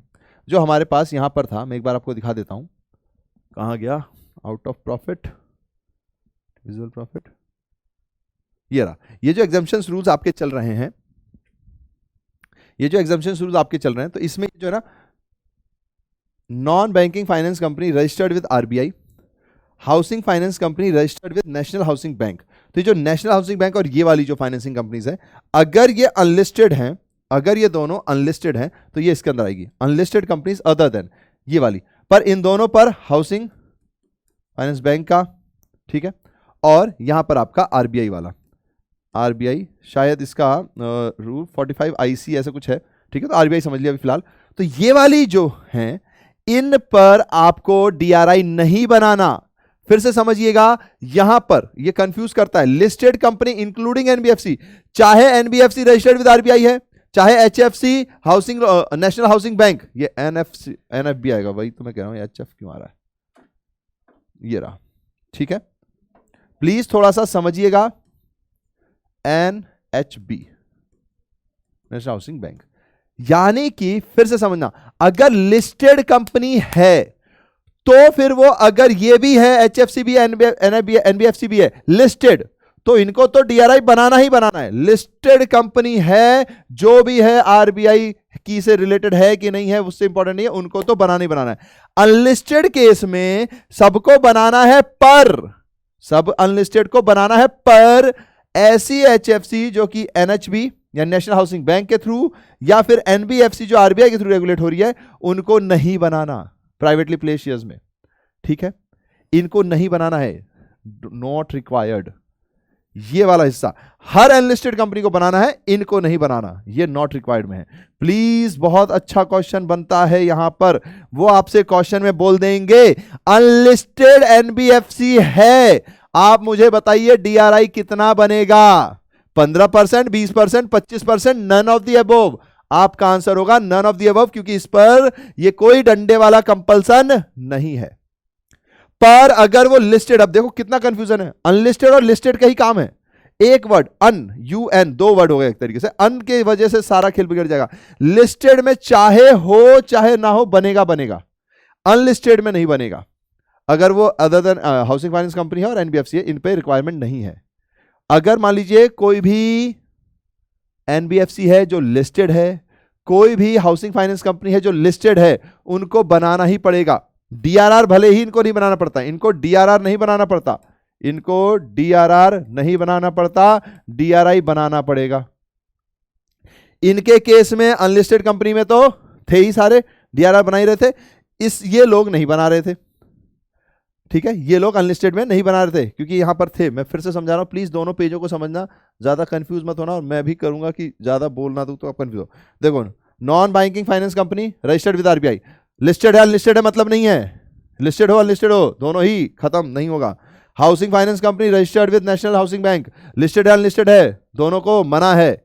लेकिन जब डीआरआई में आप पहुंचे, जब डीआरआई में आप पहुंचे, तो लिस्टेड अगर ये हैं तो इनको बनाना है डीआरआई, लिस्टेड अगर ये हैं तो इनको बनाना है डीआरआई। लेकिन अगर ये अनलिस्टेड हैं, तो फिर डीआरआई नहीं बनाना। यानी कि क्या समझा हमने, अनलिस्टेड एनबीएफसी एचएफसी को ना डीआरआई बनाना ना डीआरआई बनाना, लेकिन लिस्टेड एनबीएफसी या फिर एचएफसी को डीआरआर तो नहीं बनाना, पर डीआरआई बनाना है, बस इतना सा पॉइंट है। इसीलिए देखो छोटा सा कंफ्यूजन है ना, तो इसको एक बार अच्छे से पढ़ना, उसको एक बार अच्छे से पढ़ना, दोनों के अंतर को समझना, ठीक है। उम्मीद है कि आप समझ गए होंगे, क्योंकि इसमें क्या है, दो वर्ड्स का खेल है और उसी की वजह से गड़बड़ ना हो जाए। अब एक और छोटा सा पॉइंट है, वो भी मैं आपको समझा देता हूं, कि पहले चलता था, अभी कहीं स्पेसिफाइड नहीं है, लेकिन पुराने में है, तो उसमें बहुत सारे बुक्स में क्वेश्चंस भी था, तो मैंने कहा मैं आपको बताता हूं कि अगर किसी को डिवेंचर रिडम्पशन करना है 18 मंथ्स के अंदर,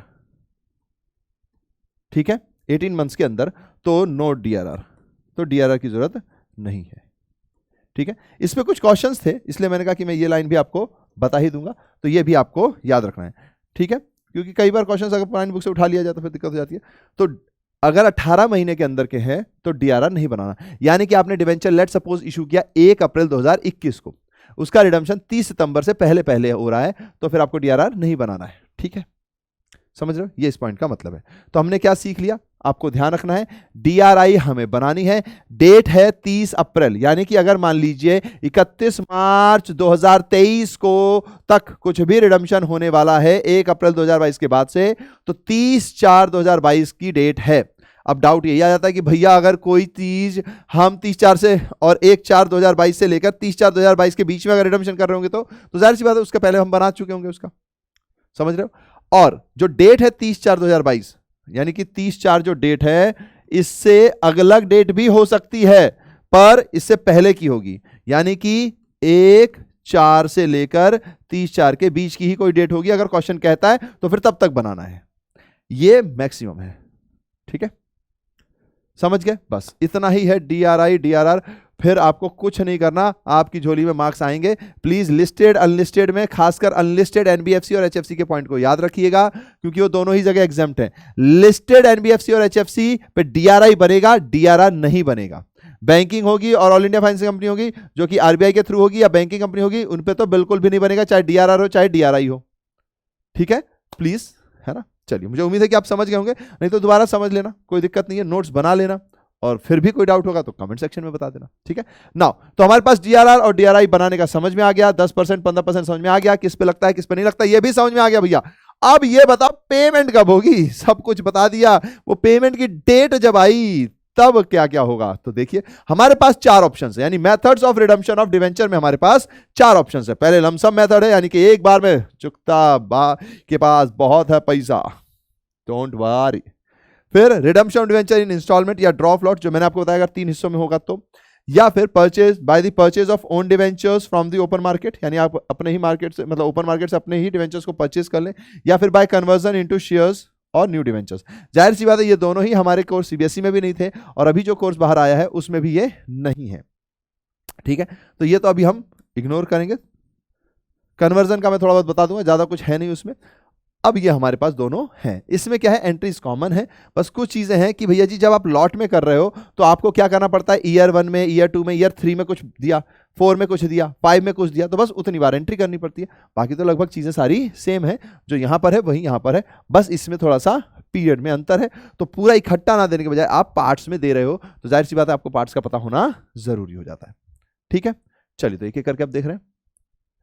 now lump sum payment at the end of fix period, अगर आप लमसम पेमेंट करते हो तो जाहिर सी बात है under this method company redeems the whole of its debenture in one lump sum at the expiry of specified period at maturity date of the debenture और earlier at the options of company. Such redemption may be made at par premium according to the terms of issue.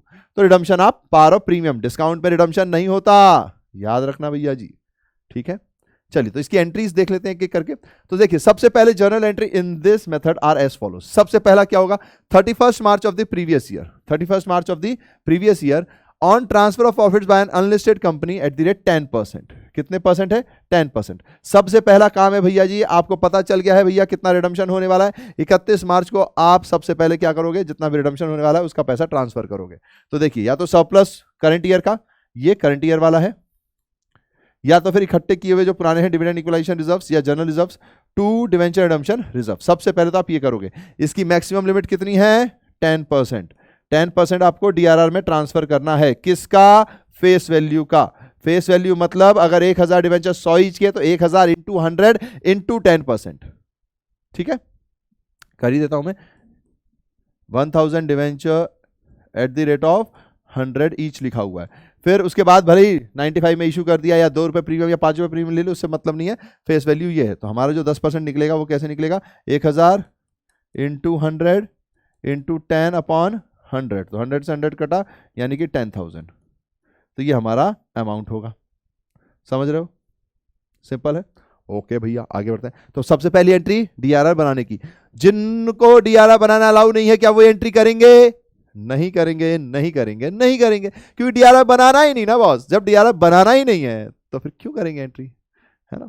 Now अगली entry, फिर at the beginning of the financial year, जैसे ही beginning होगी up to 30 अप्रैल, अगर मान लीजिए next year में ही कुछ redemption आ रहा है तो क्या करोगे, DRI बनाओगे। DRI बनाने के लिए क्या करना पड़ेगा, डिवेंचर रिडम्पशन इन्वेस्टमेंट, जो भी उन्होंने स्पेसिफाइड सिक्योरिटी बोली होगी, टू बैंक। यहां पे मैं डिवेंचर रिडम्पशन इन्वेस्टमेंट क्यों लिख रहा हूं, क्योंकि मुझे स्पेसिफाइड सिक्योरिटी के नाम नहीं बताए गए हैं।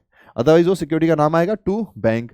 फिर at the time of redemption of encashing investment, जैसे ही है मुझे रिडम्पशन करना है तो पहले तो जो इन्वेस्टमेंट किया है वो आएगा, पर वो कितने से होगा, 15% तो मैक्सिमम है, सॉरी मतलब 15% मिनिमम है, मैक्सिमम तो आपकी मर्जी है। 15% के लिए तो डंडा खड़ा है, ठीक है। उसमें भैया अगर कोई ऐसी है जिसको डीआरआई नहीं बनाना, जैसे कि अनलिस्टेड एनबीएफसी है, तो क्या उसको डीआरआई बनाना है? नहीं नहीं नहीं, तो नहीं बनाना तो फिर क्या वही एंट्री करेंगे? नहीं नहीं नहीं करेंगे, ठीक है।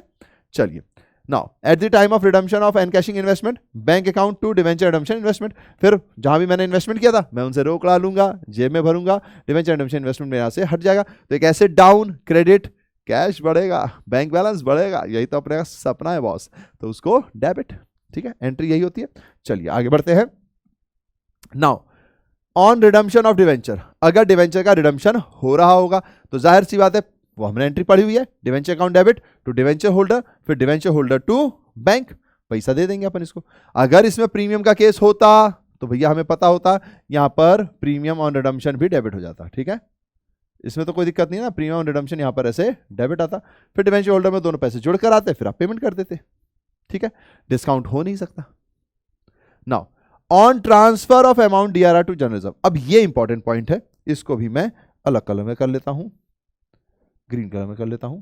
ये आपको ध्यान रखना है कि साल के बाद जो आपने डीआरआर बनाया था उसका पैसा जनरल रिजर्व में ट्रांसफर हो जाता है, फिर पेमेंट आपकी हो जाएगी, ठीक है, जनरल रिजर्व में आपका ट्रांसफर होता है। तो लास्ट एंट्री जो है वो डीआरआर को अब आप खत्म करोगे रिडम्पशन होते ही, और वो पैसे जनरल रिजर्व में ट्रांसफर कर दोगे, ठीक है। तो ये आपकी लास्ट एंट्री है, ये आपको ध्यान रखना है। और एक बहुत ही दुखदाई किस्सा बताता हूं मैं आपको। मैं 12th क्लास के फाइनल में था, हमारे में ये सब्जेक्टिव क्वेश्चन आता था और मुझे ये बनता था। मैंने सोचा कि मैं तो ये कर लिया, मैं इतनी स्पीड में था कि जल्दी जल्दी मैंने इसको टिक कर दिया कि यार ये क्वेश्चन मेरा हो गया है। फिर जब मैं क्लास के बाहर निकला, तो क्लास के बाहर जब निकला तो भैया जी किसी दोस्त ने मुझसे पूछा कि यार ये वाला केस कौन सा था यार, इसमें ये था कि क्या क्या था, तो मैंने कहा इसमें ऐसा ऐसा था। एकदम से मुझे याद है यार ये अमाउंट मैंने लिखा नहीं है शायद, थोड़ी सी मेमोरी के होता है, आपके बैक ऑफ द माइंड होता है। फिर मैंने कहा यार क्वेश्चन तो मेरा टिक है और ये लिखा तो नहीं है मैंने, मुझे याद तो है कि ये मैंने प्रोसीजर फॉलो किया था कि हाँ इसकी ऐसी एंट्री होगी, पर कहीं मैंने लिखा नहीं है। फिर मुझे ध्यान आया कि अबे यार ये क्वेश्चन तो मुझसे छूट गया करना, इसीलिए कोई बात नहीं 3 नंबर चले गए थे। तो ऐसी गलती आप मत करिएगा, ध्यान रखिए। कई बार ऐसा भी होता है कि ओवर कॉन्फिडेंस हो जाते हैं एग्जाम में कि अरे ये तो बनता और टिक कर दिया, क्वेश्चन ही करना भूल गए। तो पहले क्वेश्चन करना उसके बाद ही टिक करना, वरना दिक्कत आ जाती है, ठीक है। और ये तो मेरा पर्सनल और रियल एक्सपीरियंस है, कोई बात नहीं, ठीक है, बड़े बड़े शहरों में कुछ कुछ हो जाता है, कभी कभी छोटा छोटा। Now redemption of debentures in instalment by draw of lots, अगर आपने रिडम्पशन किया बाय ड्रॉ ऑफ लॉट्स तो देखो प्रोसीजर जो है आपका वो यही चलेगा, वो यही चलेगा, बस ईयर चेंज होगा, डेट्स चेंज होंगी। प्रोसीजर यही चलेगा, ईयर चेंज होंगे, डेट्स चेंज होंगे और अमाउंट चेंज होंगे। यहां पर पूरा का पूरा हो गया, 1 लाख का 1 लाख हो गया। उस केस में 50 30 20 या 20 50 30 या फिर 30 20 50 जो भी आप जैसे डिसाइड करोगे वैसा होगा, लेकिन प्रोसीजर यही चलेगा, एंट्रीज यही चलेंगी, ठीक है, समझ गए क्या। तो under this method the companies may redeem its debenture by payment each year by being selected by draw. The debenture may be redeemed at par or at premium as per the terms of issue. The process is called redemption of debenture by draw of lots. Amount is set aside to DRR before the redemption of debentures and also debenture redemption investment. यानी इस case में भी DRR बनेगा, DRI बनेगा, लेकिन जितना amount है उसके बेस पर बनेगा, बस इतनी सी बात है। एग्जाम्पल के लिए मैं आपको बता देता हूं,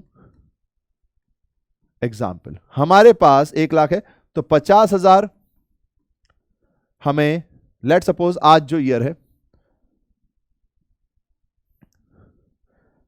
लेट सपोज आज मेरे पास 2020 ईयर चल रहा है, ठीक है।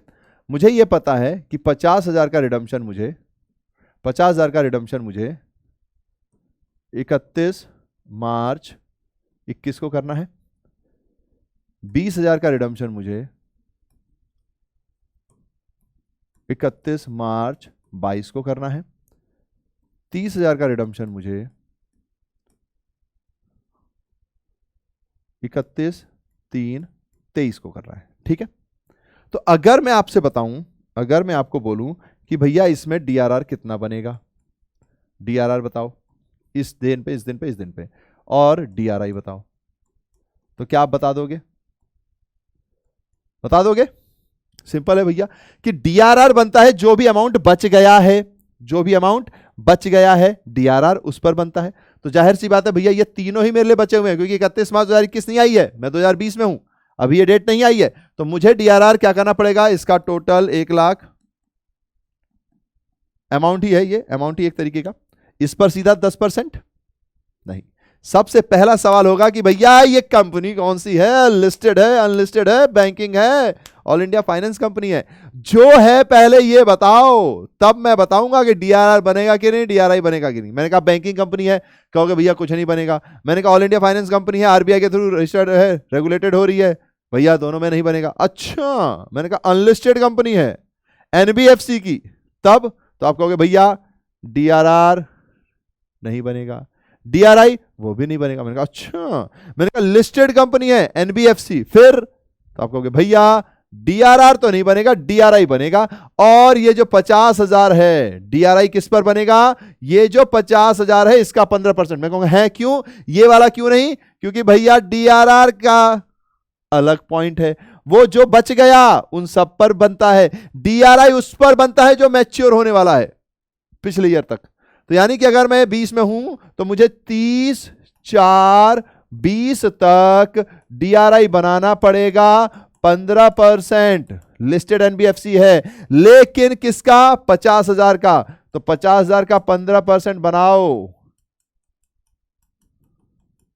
तो 7,500, 2 जीरो कटेंगे ना, ठीक है, समझ गए। ये सवाल ऐसे सॉल्व होंगे, क्वेश्चन ऐसा ही आएगा। प्लीज जो अभी मैंने बोला रिवाइंड कर लीजिए, थोड़ा स्लो मोशन में सुन लीजिए, नोट्स में लिख लीजिए, लेकिन इस बात को रखिए कि अगर मैंने कहा बैंकिंग कंपनी है, दोनों में से कुछ नहीं बनेगा, मैंने कहा अनलिस्टेड NBFC है, दोनों में से कुछ नहीं बनेगा, मैंने कहा अनलिस्टेड HFC है, नहीं बनेगा दोनों में से कुछ, एग्जाम्प्ट है।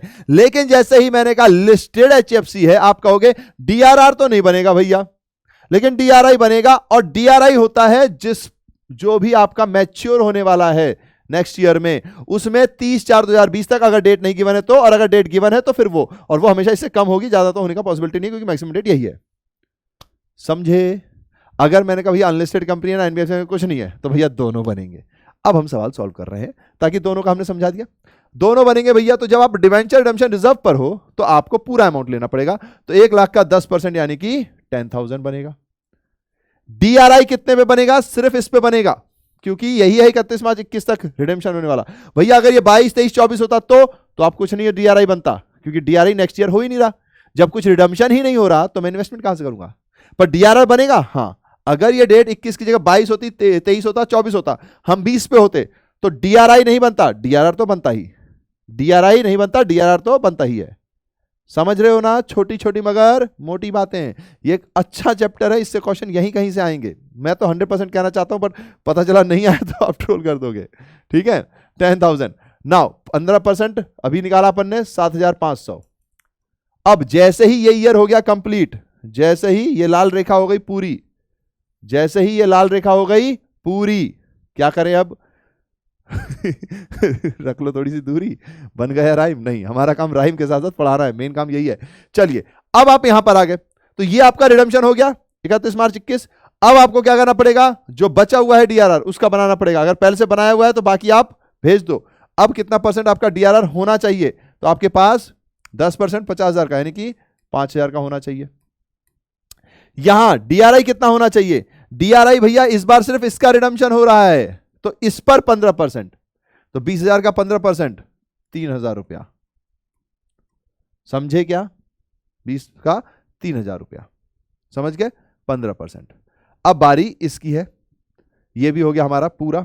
तो एक और येलो लाइन डालो भैया जी। मैंने कहा ओके ओके ओके, ये ईयर भी हो गया खत्म। अब DRR कितना दिखना चाहिए, तो भैया जी DRR अब 30,000 के ऊपर 10%, यानी कि 3,000। गलती से 5 की जगह 50 लिख दिया मैंने। ओके ओके, रेड कलर जल्दी से आओ, कहां हो आप, आ गए आ गए आ गए,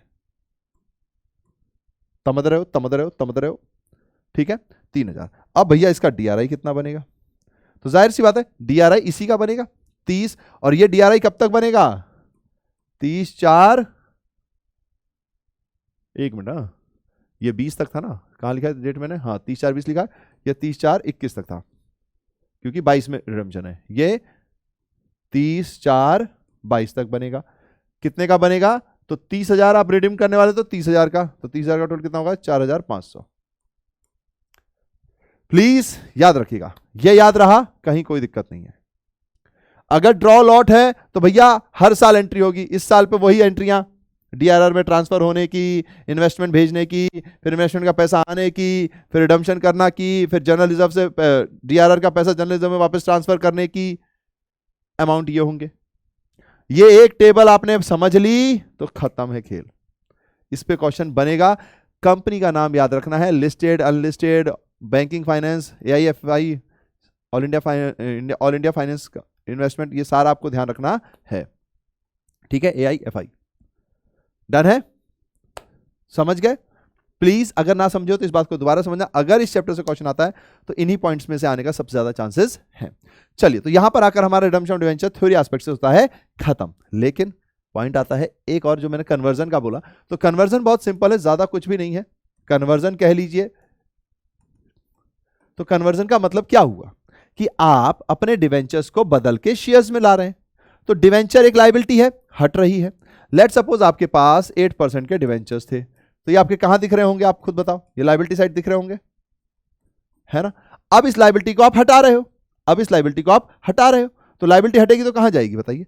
ये लायबिलिटी है, हटेगी तो कहां जाएगी? तो जाहिर सी बात है, लायबिलिटी हटेगी तो हमारे पास डेबिट साइड पे जाएगी। तो 8% डिवेंचर, अकाउंट डेबिट। अब आप इसको कन्वर्ट करके शेयर में बदल रहे हो, तो शेयर जब कन्वर्ट होता है तो किस में जाता है? शेयर कैपिटल, तो 2 शेयर कैपिटल। सिंपल है ना बेटू, सिंपल। अब भैया अगर प्रीमियम हो गया तो प्रीमियम कहां आता है? Securities premium. भैया अगर डिस्काउंट हो गया तो, कॉन्सेप्ट भूल गए क्या? डिस्काउंट कैसे होगा? शेयर्स डिस्काउंट पे इश्यू ही नहीं हो सकते समझ रहे हो? तो इसका मतलब यहां पे डिस्काउंट का कंडीशन नहीं बनेगी, तो यानी कि ये बन सकती है। अब यहां पर मान लीजिए अगर लेट सपोज 9,90,000 है, क्या है? 9,90,000। शेयर कैपिटल अगर 10 रुपए का है, प्रीमियम अगर 1 रुपए का है, तो जाहिर सी बात है मुझे नंबर ऑफ शेयर्स निकालने पड़ेंगे। तो वही पॉइंट है जो वेंडर में सीखा था अपन ने, अदर देन कैश में सीखा था ना। क्या है? 9,90,000 हमारी वैल्यू थी, 1,10,000 हो गई, 100 प्लस 10 प्लस 1 11, 1,10,000 नहीं 11 होगी। तो लीजिए भैया इसको 11 कर देते हैं। क्या ही दिक्कत है बेड़ू, 11 कर दिया अपन ने। क्या कर दिया? 11 कर दिया। डिवाइड कर देंगे 9,000, तो भैया जी हमारे यहां पे कितना आ जाएगा? 9 लाख आ जाएगा। यहां पे कितना आ जाएगा? 90,000 आ जाएगा। खत्म। अगर भैया कन्वर्जन सिखाएंगे तो यही तो है कन्वर्जन। नॉर्मल थिंकिंग भी आप लगाओगे तो आपको बन जाएगा, कोई दिक्कत की बात नहीं है। नहीं है वैसे तो अभी फिलहाल कोर्स में तो यही मान के चल रहे हैं, पर अगर आएगा तो ये आएगा। एक पॉइंट जरूर है, सिंकिंग फंड, अभी उसकी क्लैरिटी नहीं है मेरे पास, तो जैसे ही मुझे एकदम कंफर्म हो जाएगा तो मैं एक अलग से एक्स्ट्रा लेक्चर डाल दूंगा। ऐसे ही जो आपके पास रेशियोज में भी जो रेशियोज ऐड हुए हैं उनकी जैसे ही क्लैरिटी आएगी हम उसका एकदम अलग से लेक्चर डाल देंगे, ताकि आपको समझ में आ जाए कि भाई ये अलग पार्ट है सीबीएसई से, और फिर आप वहां पर उसको सॉल्व कर लो, ठीक है। तो सिंकिंग फंड और अकाउंटिंग रेशियो जो नए जोड़े गए हैं वो अभी हम नहीं कराएंगे, वो बाद में कराएंगे। पहले जो कोर्स आपको आता है उसको अच्छे से समझ लिया जाए, उस पर एकदम मजबूत पकड़ ले ली जाए, फिर उसके बाद वो करेंगे जो कि एक्स्ट्रा जोड़ा गया है इसके अंदर, ठीक है। बाकी जो चैप्टर्स हैं वो तो मैं आपको करा ही रहा हूं, चैप्टर्स में तो कोई दिक्कत नहीं है, कुछ बस पॉइंट्स का ही अंतर होगा।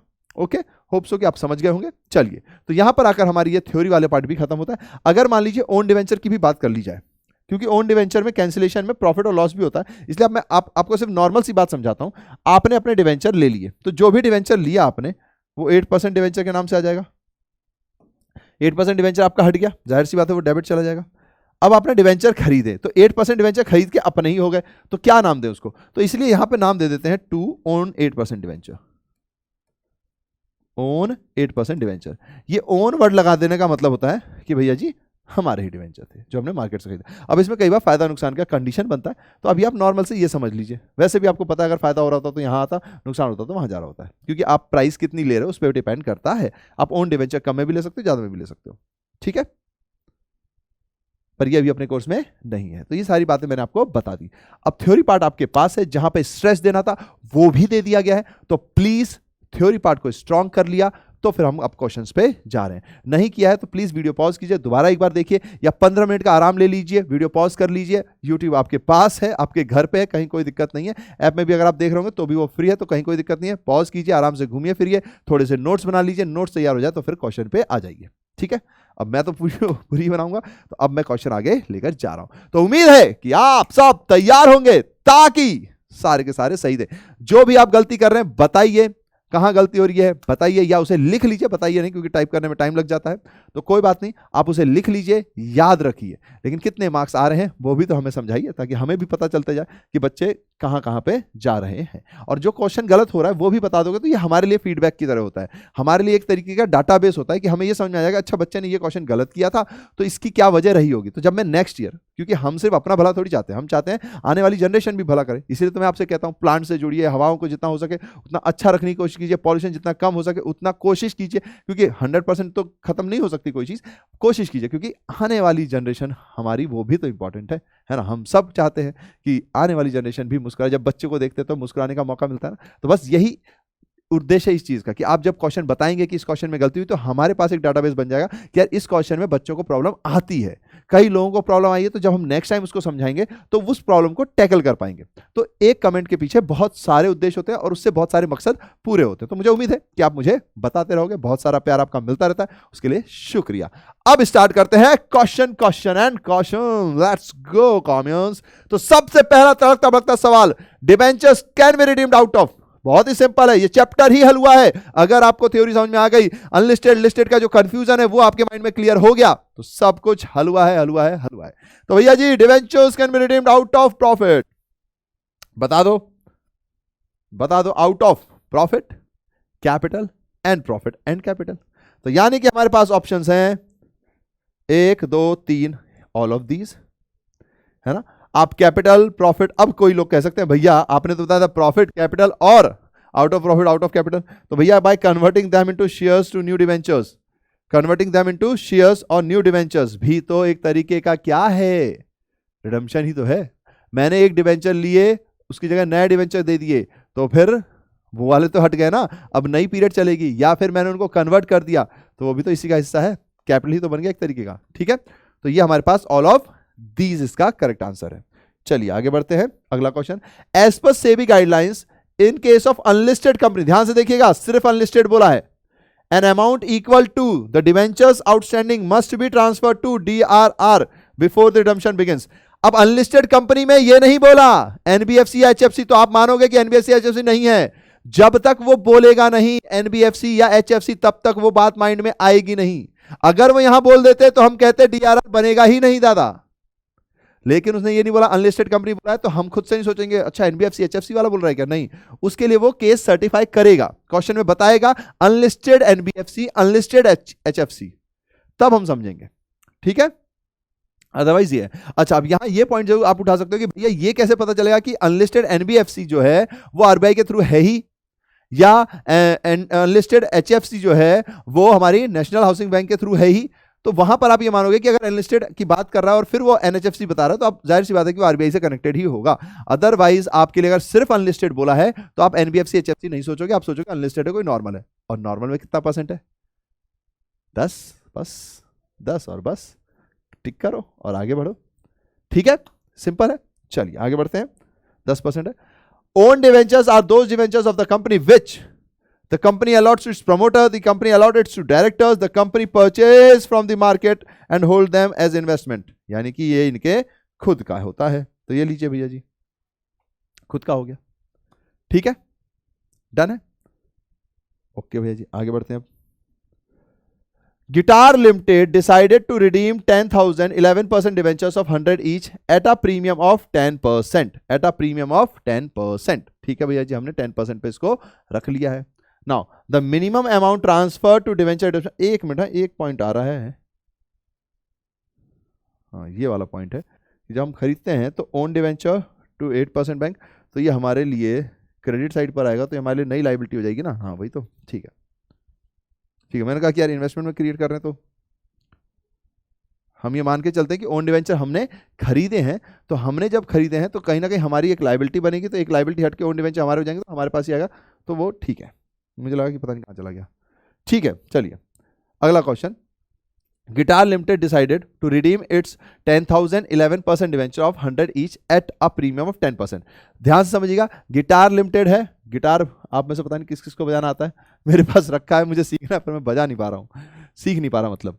Now 10,000 debenture of 11% debenture of 100 each at a premium of 10%। Premium है, लेकिन क्या बोल रहे हैं, minimum amount transfer to debenture redemption reserve, यानी कि 10%। अब यहाँ क्वेश्चन में कहीं भी नहीं लिखा गिटार लिमिटेड लिस्टेड है अनलिस्टेड है। आप मान के चलोगे अगर क्वेश्चन हमसे ये जानना चाह रहा है तो इसका मतलब कि इसमें रिजर्व बनाना पड़ेगा, अदरवाइज वो क्वेश्चन स्पेसिफाई कर देता कि ये लिस्टेड है। अगर लिस्टेड होती तो डीआरआर नहीं बनाना पड़ता, ठीक है ना। लिस्टेड में डीआरआर नहीं बनेगी, लेकिन अगर लिस्टेड कंपनी है तो डीआरआई बनेगी, चाहे भी एनबीएफसी हो, एचएफसी हो, चाहे जो भी हो, ठीक है। चलिए यहां से ध्यान दीजिएगा, तो सिंपल है, फेस वैल्यू पे बनेगी, ये बात याद रखना है। तो कुछ नहीं करना, 10,000 इंटू 100 इंटू 10/100 टिंग टिंग टिंग, यानी कितना हो गया, 1 लाख। सिंपल है, तो ये आ गया हमारे पास आंसर। अब प्रॉब्लम कहां आएगी, प्रॉब्लम बस वहीं आएगी कि अगर बच्चा भूल गया कि फेस वैल्यू पे नहीं हमको इस पे करना है, तो कहीं वो 1,10,000 करके ना कर दे। अगर वो 1,10,000 करके करेंगे तो देखो इनने कहीं ना कहीं गलत आंसर दे रखा है, 1,10,000, ये टिक हो जाएगा, गलती हो जाएगी।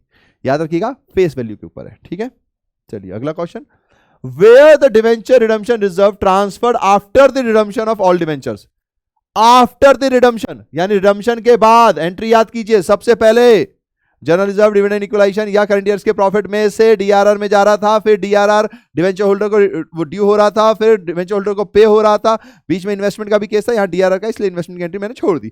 फिर लास्ट में एक एंट्री हो रही थी कि डीआरआर का सारा पैसा वापस जनरल रिजर्व में जा रहा था, वापस जनरल रिजर्व में जा रहा था, तो एट लास्ट हम जनरल रिजर्व में उस पैसे को वापस भेजते हैं, ठीक है।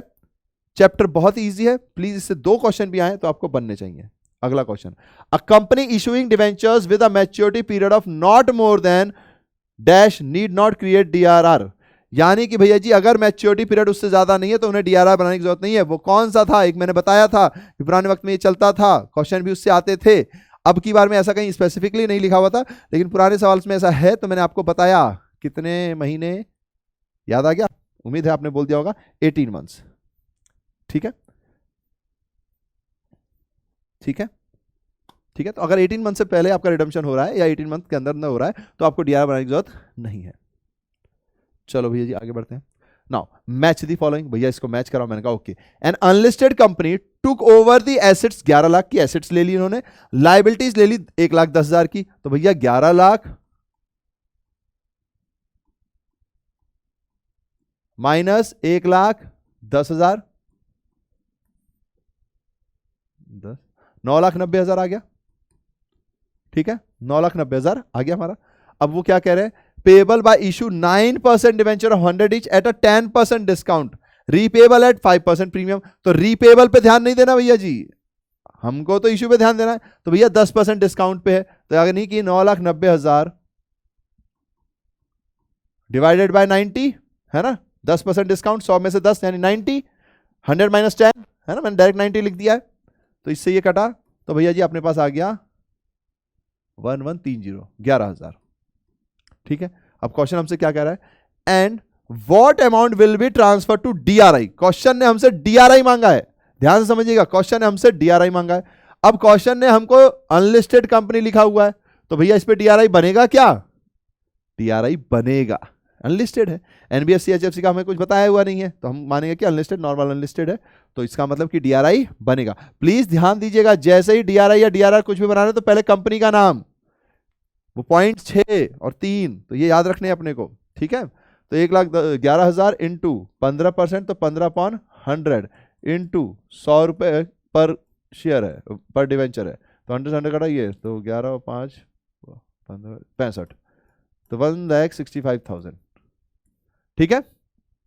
अब देखिए कहां पर है 1,65,000, ये रहा 2, तो इसका ऑप्शन 2 आ गया। Now an unlisted company took over the 11 lakh and liabilities of 1,10,000, issued 9% debenture of 100 each at 10 premium, repayable at 5 premium. Repayable से कोई लेना देना नहीं है, प्रीमियम, यानी कि सवाल का यही है, बस उन्होंने क्या कर दिया, अमाउंट चेंज कर दिया है, क्या कर दिया है, अमाउंट चेंज कर दिया है।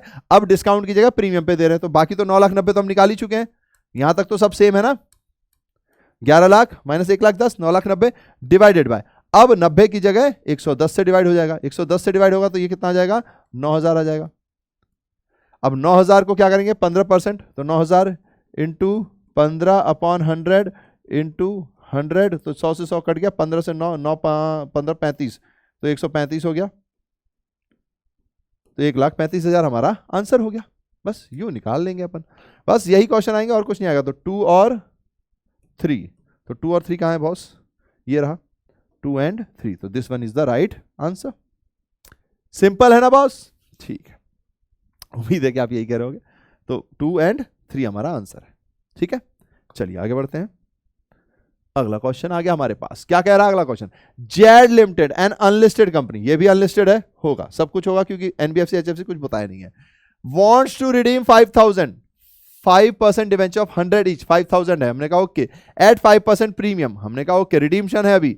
How much amount transfer to DRR, DRR में कितना ट्रांसफर होगा अगर ऑलरेडी अ बैलेंस ऑफ 20,000, 20,000 का बैलेंस ऑलरेडी पड़ा हुआ है तो कितना ट्रांसफर होगा। हमने कहा ठीक है भैया जी, फेस वैल्यू पे निकालेंगे तो 5,000 इंटू 100 इंटू डीआरआर बनाएंगे 10%। डीआरआर क्यों बनाएंगे भैया, क्योंकि अनलिस्टेड कंपनी बोला हुआ है तो उस पर बनता है भैया। मैंने कहा okay okay good good good.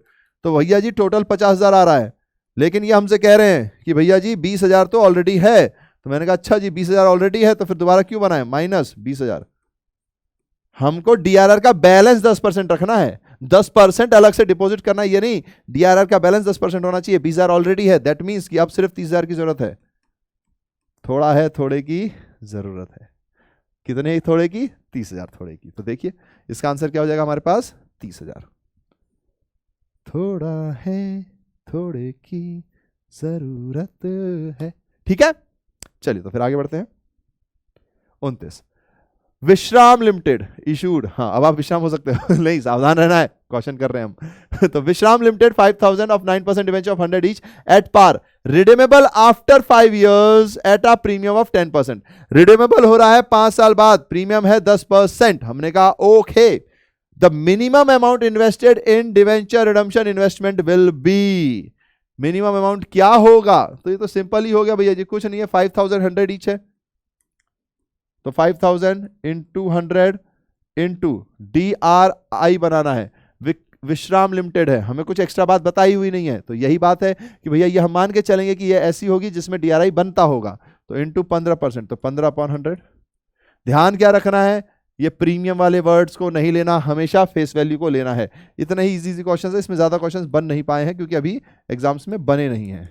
तो जो टॉपिक से बन सकते हैं वो मैंने आपको बता दिया है। सिंकिंग फंड अपन बाद में कर लेंगे, जब एक बार पूरा कोर्स हो जाएगा, कंफर्म हो जाएगा, सिंकिंग फंड आ ही रहा है, कितना आ रहा है कितना नहीं आ रहा है वो कंफर्म हो जाए तो फिर अपन कर लेंगे। तो आंसर कितना है, 75,000 है। ठीक है ठीक है ठीक है ठीक है ठीक है ठीक है, ओके। तो आगे बढ़ते हैं, अगला क्वेश्चन, हम्बल, देखो कितनी अच्छा नाम है हम्बल। आप भी ध्यान रखिएगा, हमेशा हम्बल रहिएगा। 2-4 एक्स्ट्रा बातें आ जाएं तो इसका मतलब ये नहीं कि आप ज्ञानी हो गए हैं। ज्ञान है तो जो पूछे उसको दीजिए, जब बहुत ज्यादा गलत ले तो उसको दीजिए, पर अपना व्यवहार हमेशा हम्बल रखिए। तो आपको कैसा बनना है, हम्बल कुमार ठीक है, इंटेलिजेंट तो बनना ही है, इंटेलो कॉमियंस तो हम है ही, हम्बल कॉमियंस भी हमारा होना जरूरी है, क्योंकि हम्बलनेस नहीं है तो फिर क्या ही रह जाता है। ठीक है, सो ऑलवेज बी हम्बल। तो अब हम्बल कंपनी हमारे पास आ गई है, वो बोल रही है अनलिस्टेड हूं मैं। मैंने कहा ओके अनलिस्टेड हो तो ठीक है, कोई बात नहीं, DRI बनवा देंगे आपसे, और क्या है। 9% debenture of 100 each at a premium of 10% on 1 April 2018, redeemable as follows. अब इसका रिडम्पशन हमें दे रखा है, ठीक है, रिडीमेबल एज फॉलोज है, 2018 की बात थी। Now it transfer the required amount DRR on due date, ये रिक्वायर्ड अमाउंट DRR में ट्रांसफर करते हैं। What will be the transfer to journalism on 31 March 2021। देखो जर्नलिज्म में क्या अमाउंट ट्रांसफर किया जाए 2021 को, अब ध्यान से समझिएगा, GR में भेज रहे हैं, यानी कि लास्ट में जब रिडम्पशन हो जाता है उसके बाद जो भेजा जाता है तो उसमें क्या भेजा जाता है। क्वेश्चन देखो कितना ट्रिकी है, मतलब अगर आप इसकी अहमियत को समझ पा रहे हो तो आपको समझ भी नहीं आएगा कि क्वेश्चन हमसे पूछना क्या चाहता है। मैं हाथ ही कर रहा हूं ताकि आपको समझे, दिमाग इधर से उधर जा रहा है।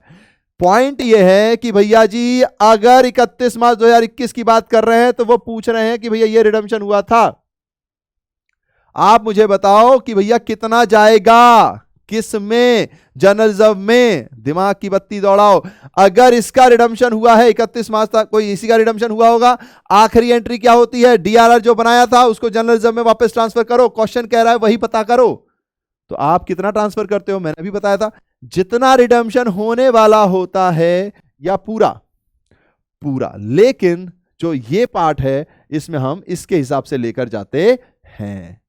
ठीक है, तो अब जो आपके पास अमाउंट ट्रांसफर होगा जीआर में 10,000 जा चुका है, तो आपके पास टोटल 20,000 थे, तो बचे कितने 10,000 इंटू 100 इंटू 10/100, टिंग टिंग टिंग, कितना हो गया 1 लाख हो गया।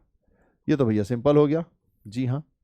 ठीक है, what amount will be transfer to journalism 31, यानी कि अब जो ट्रांसफर होगा इसका रिडम्पशन हो चुका है 31/मार्च/2021 को, तो यानी अब जो बचा वो कितना बचा 10,000 बचा, 10,000 चला गया, 10,000 बचा, 10,000 के ऊपर हमने निकाल दिया 1 लाख होना चाहिए, तो ये हमारा आंसर हो गया। ठीक है, अगर मैं आपसे ये पूछूं कि इसी डेट पर डीआरआई कितना होना चाहिए, तो क्वेश्चन ऐसा भी तो आ सकता है, इसमें नहीं पूछा, मैंने पूछ लिया भैया जी डीआरआई कितना होना चाहिए, क्या बता दोगे डीआरआई कितना होना चाहिए?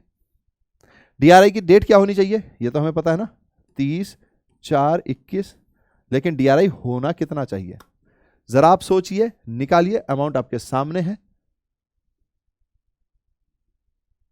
ठीक है, अब मैं बता रहा हूं, 40,000 पे निकाल देंगे, कोई दिक्कत नहीं है, 40,000 4,000 4,000 पे 4,000 इंटू 100 इंटू 15/100, तो 100 से 100 कटा, 15 से ये, तो यानी कि 60,000 हमारा डीआरआई होगा।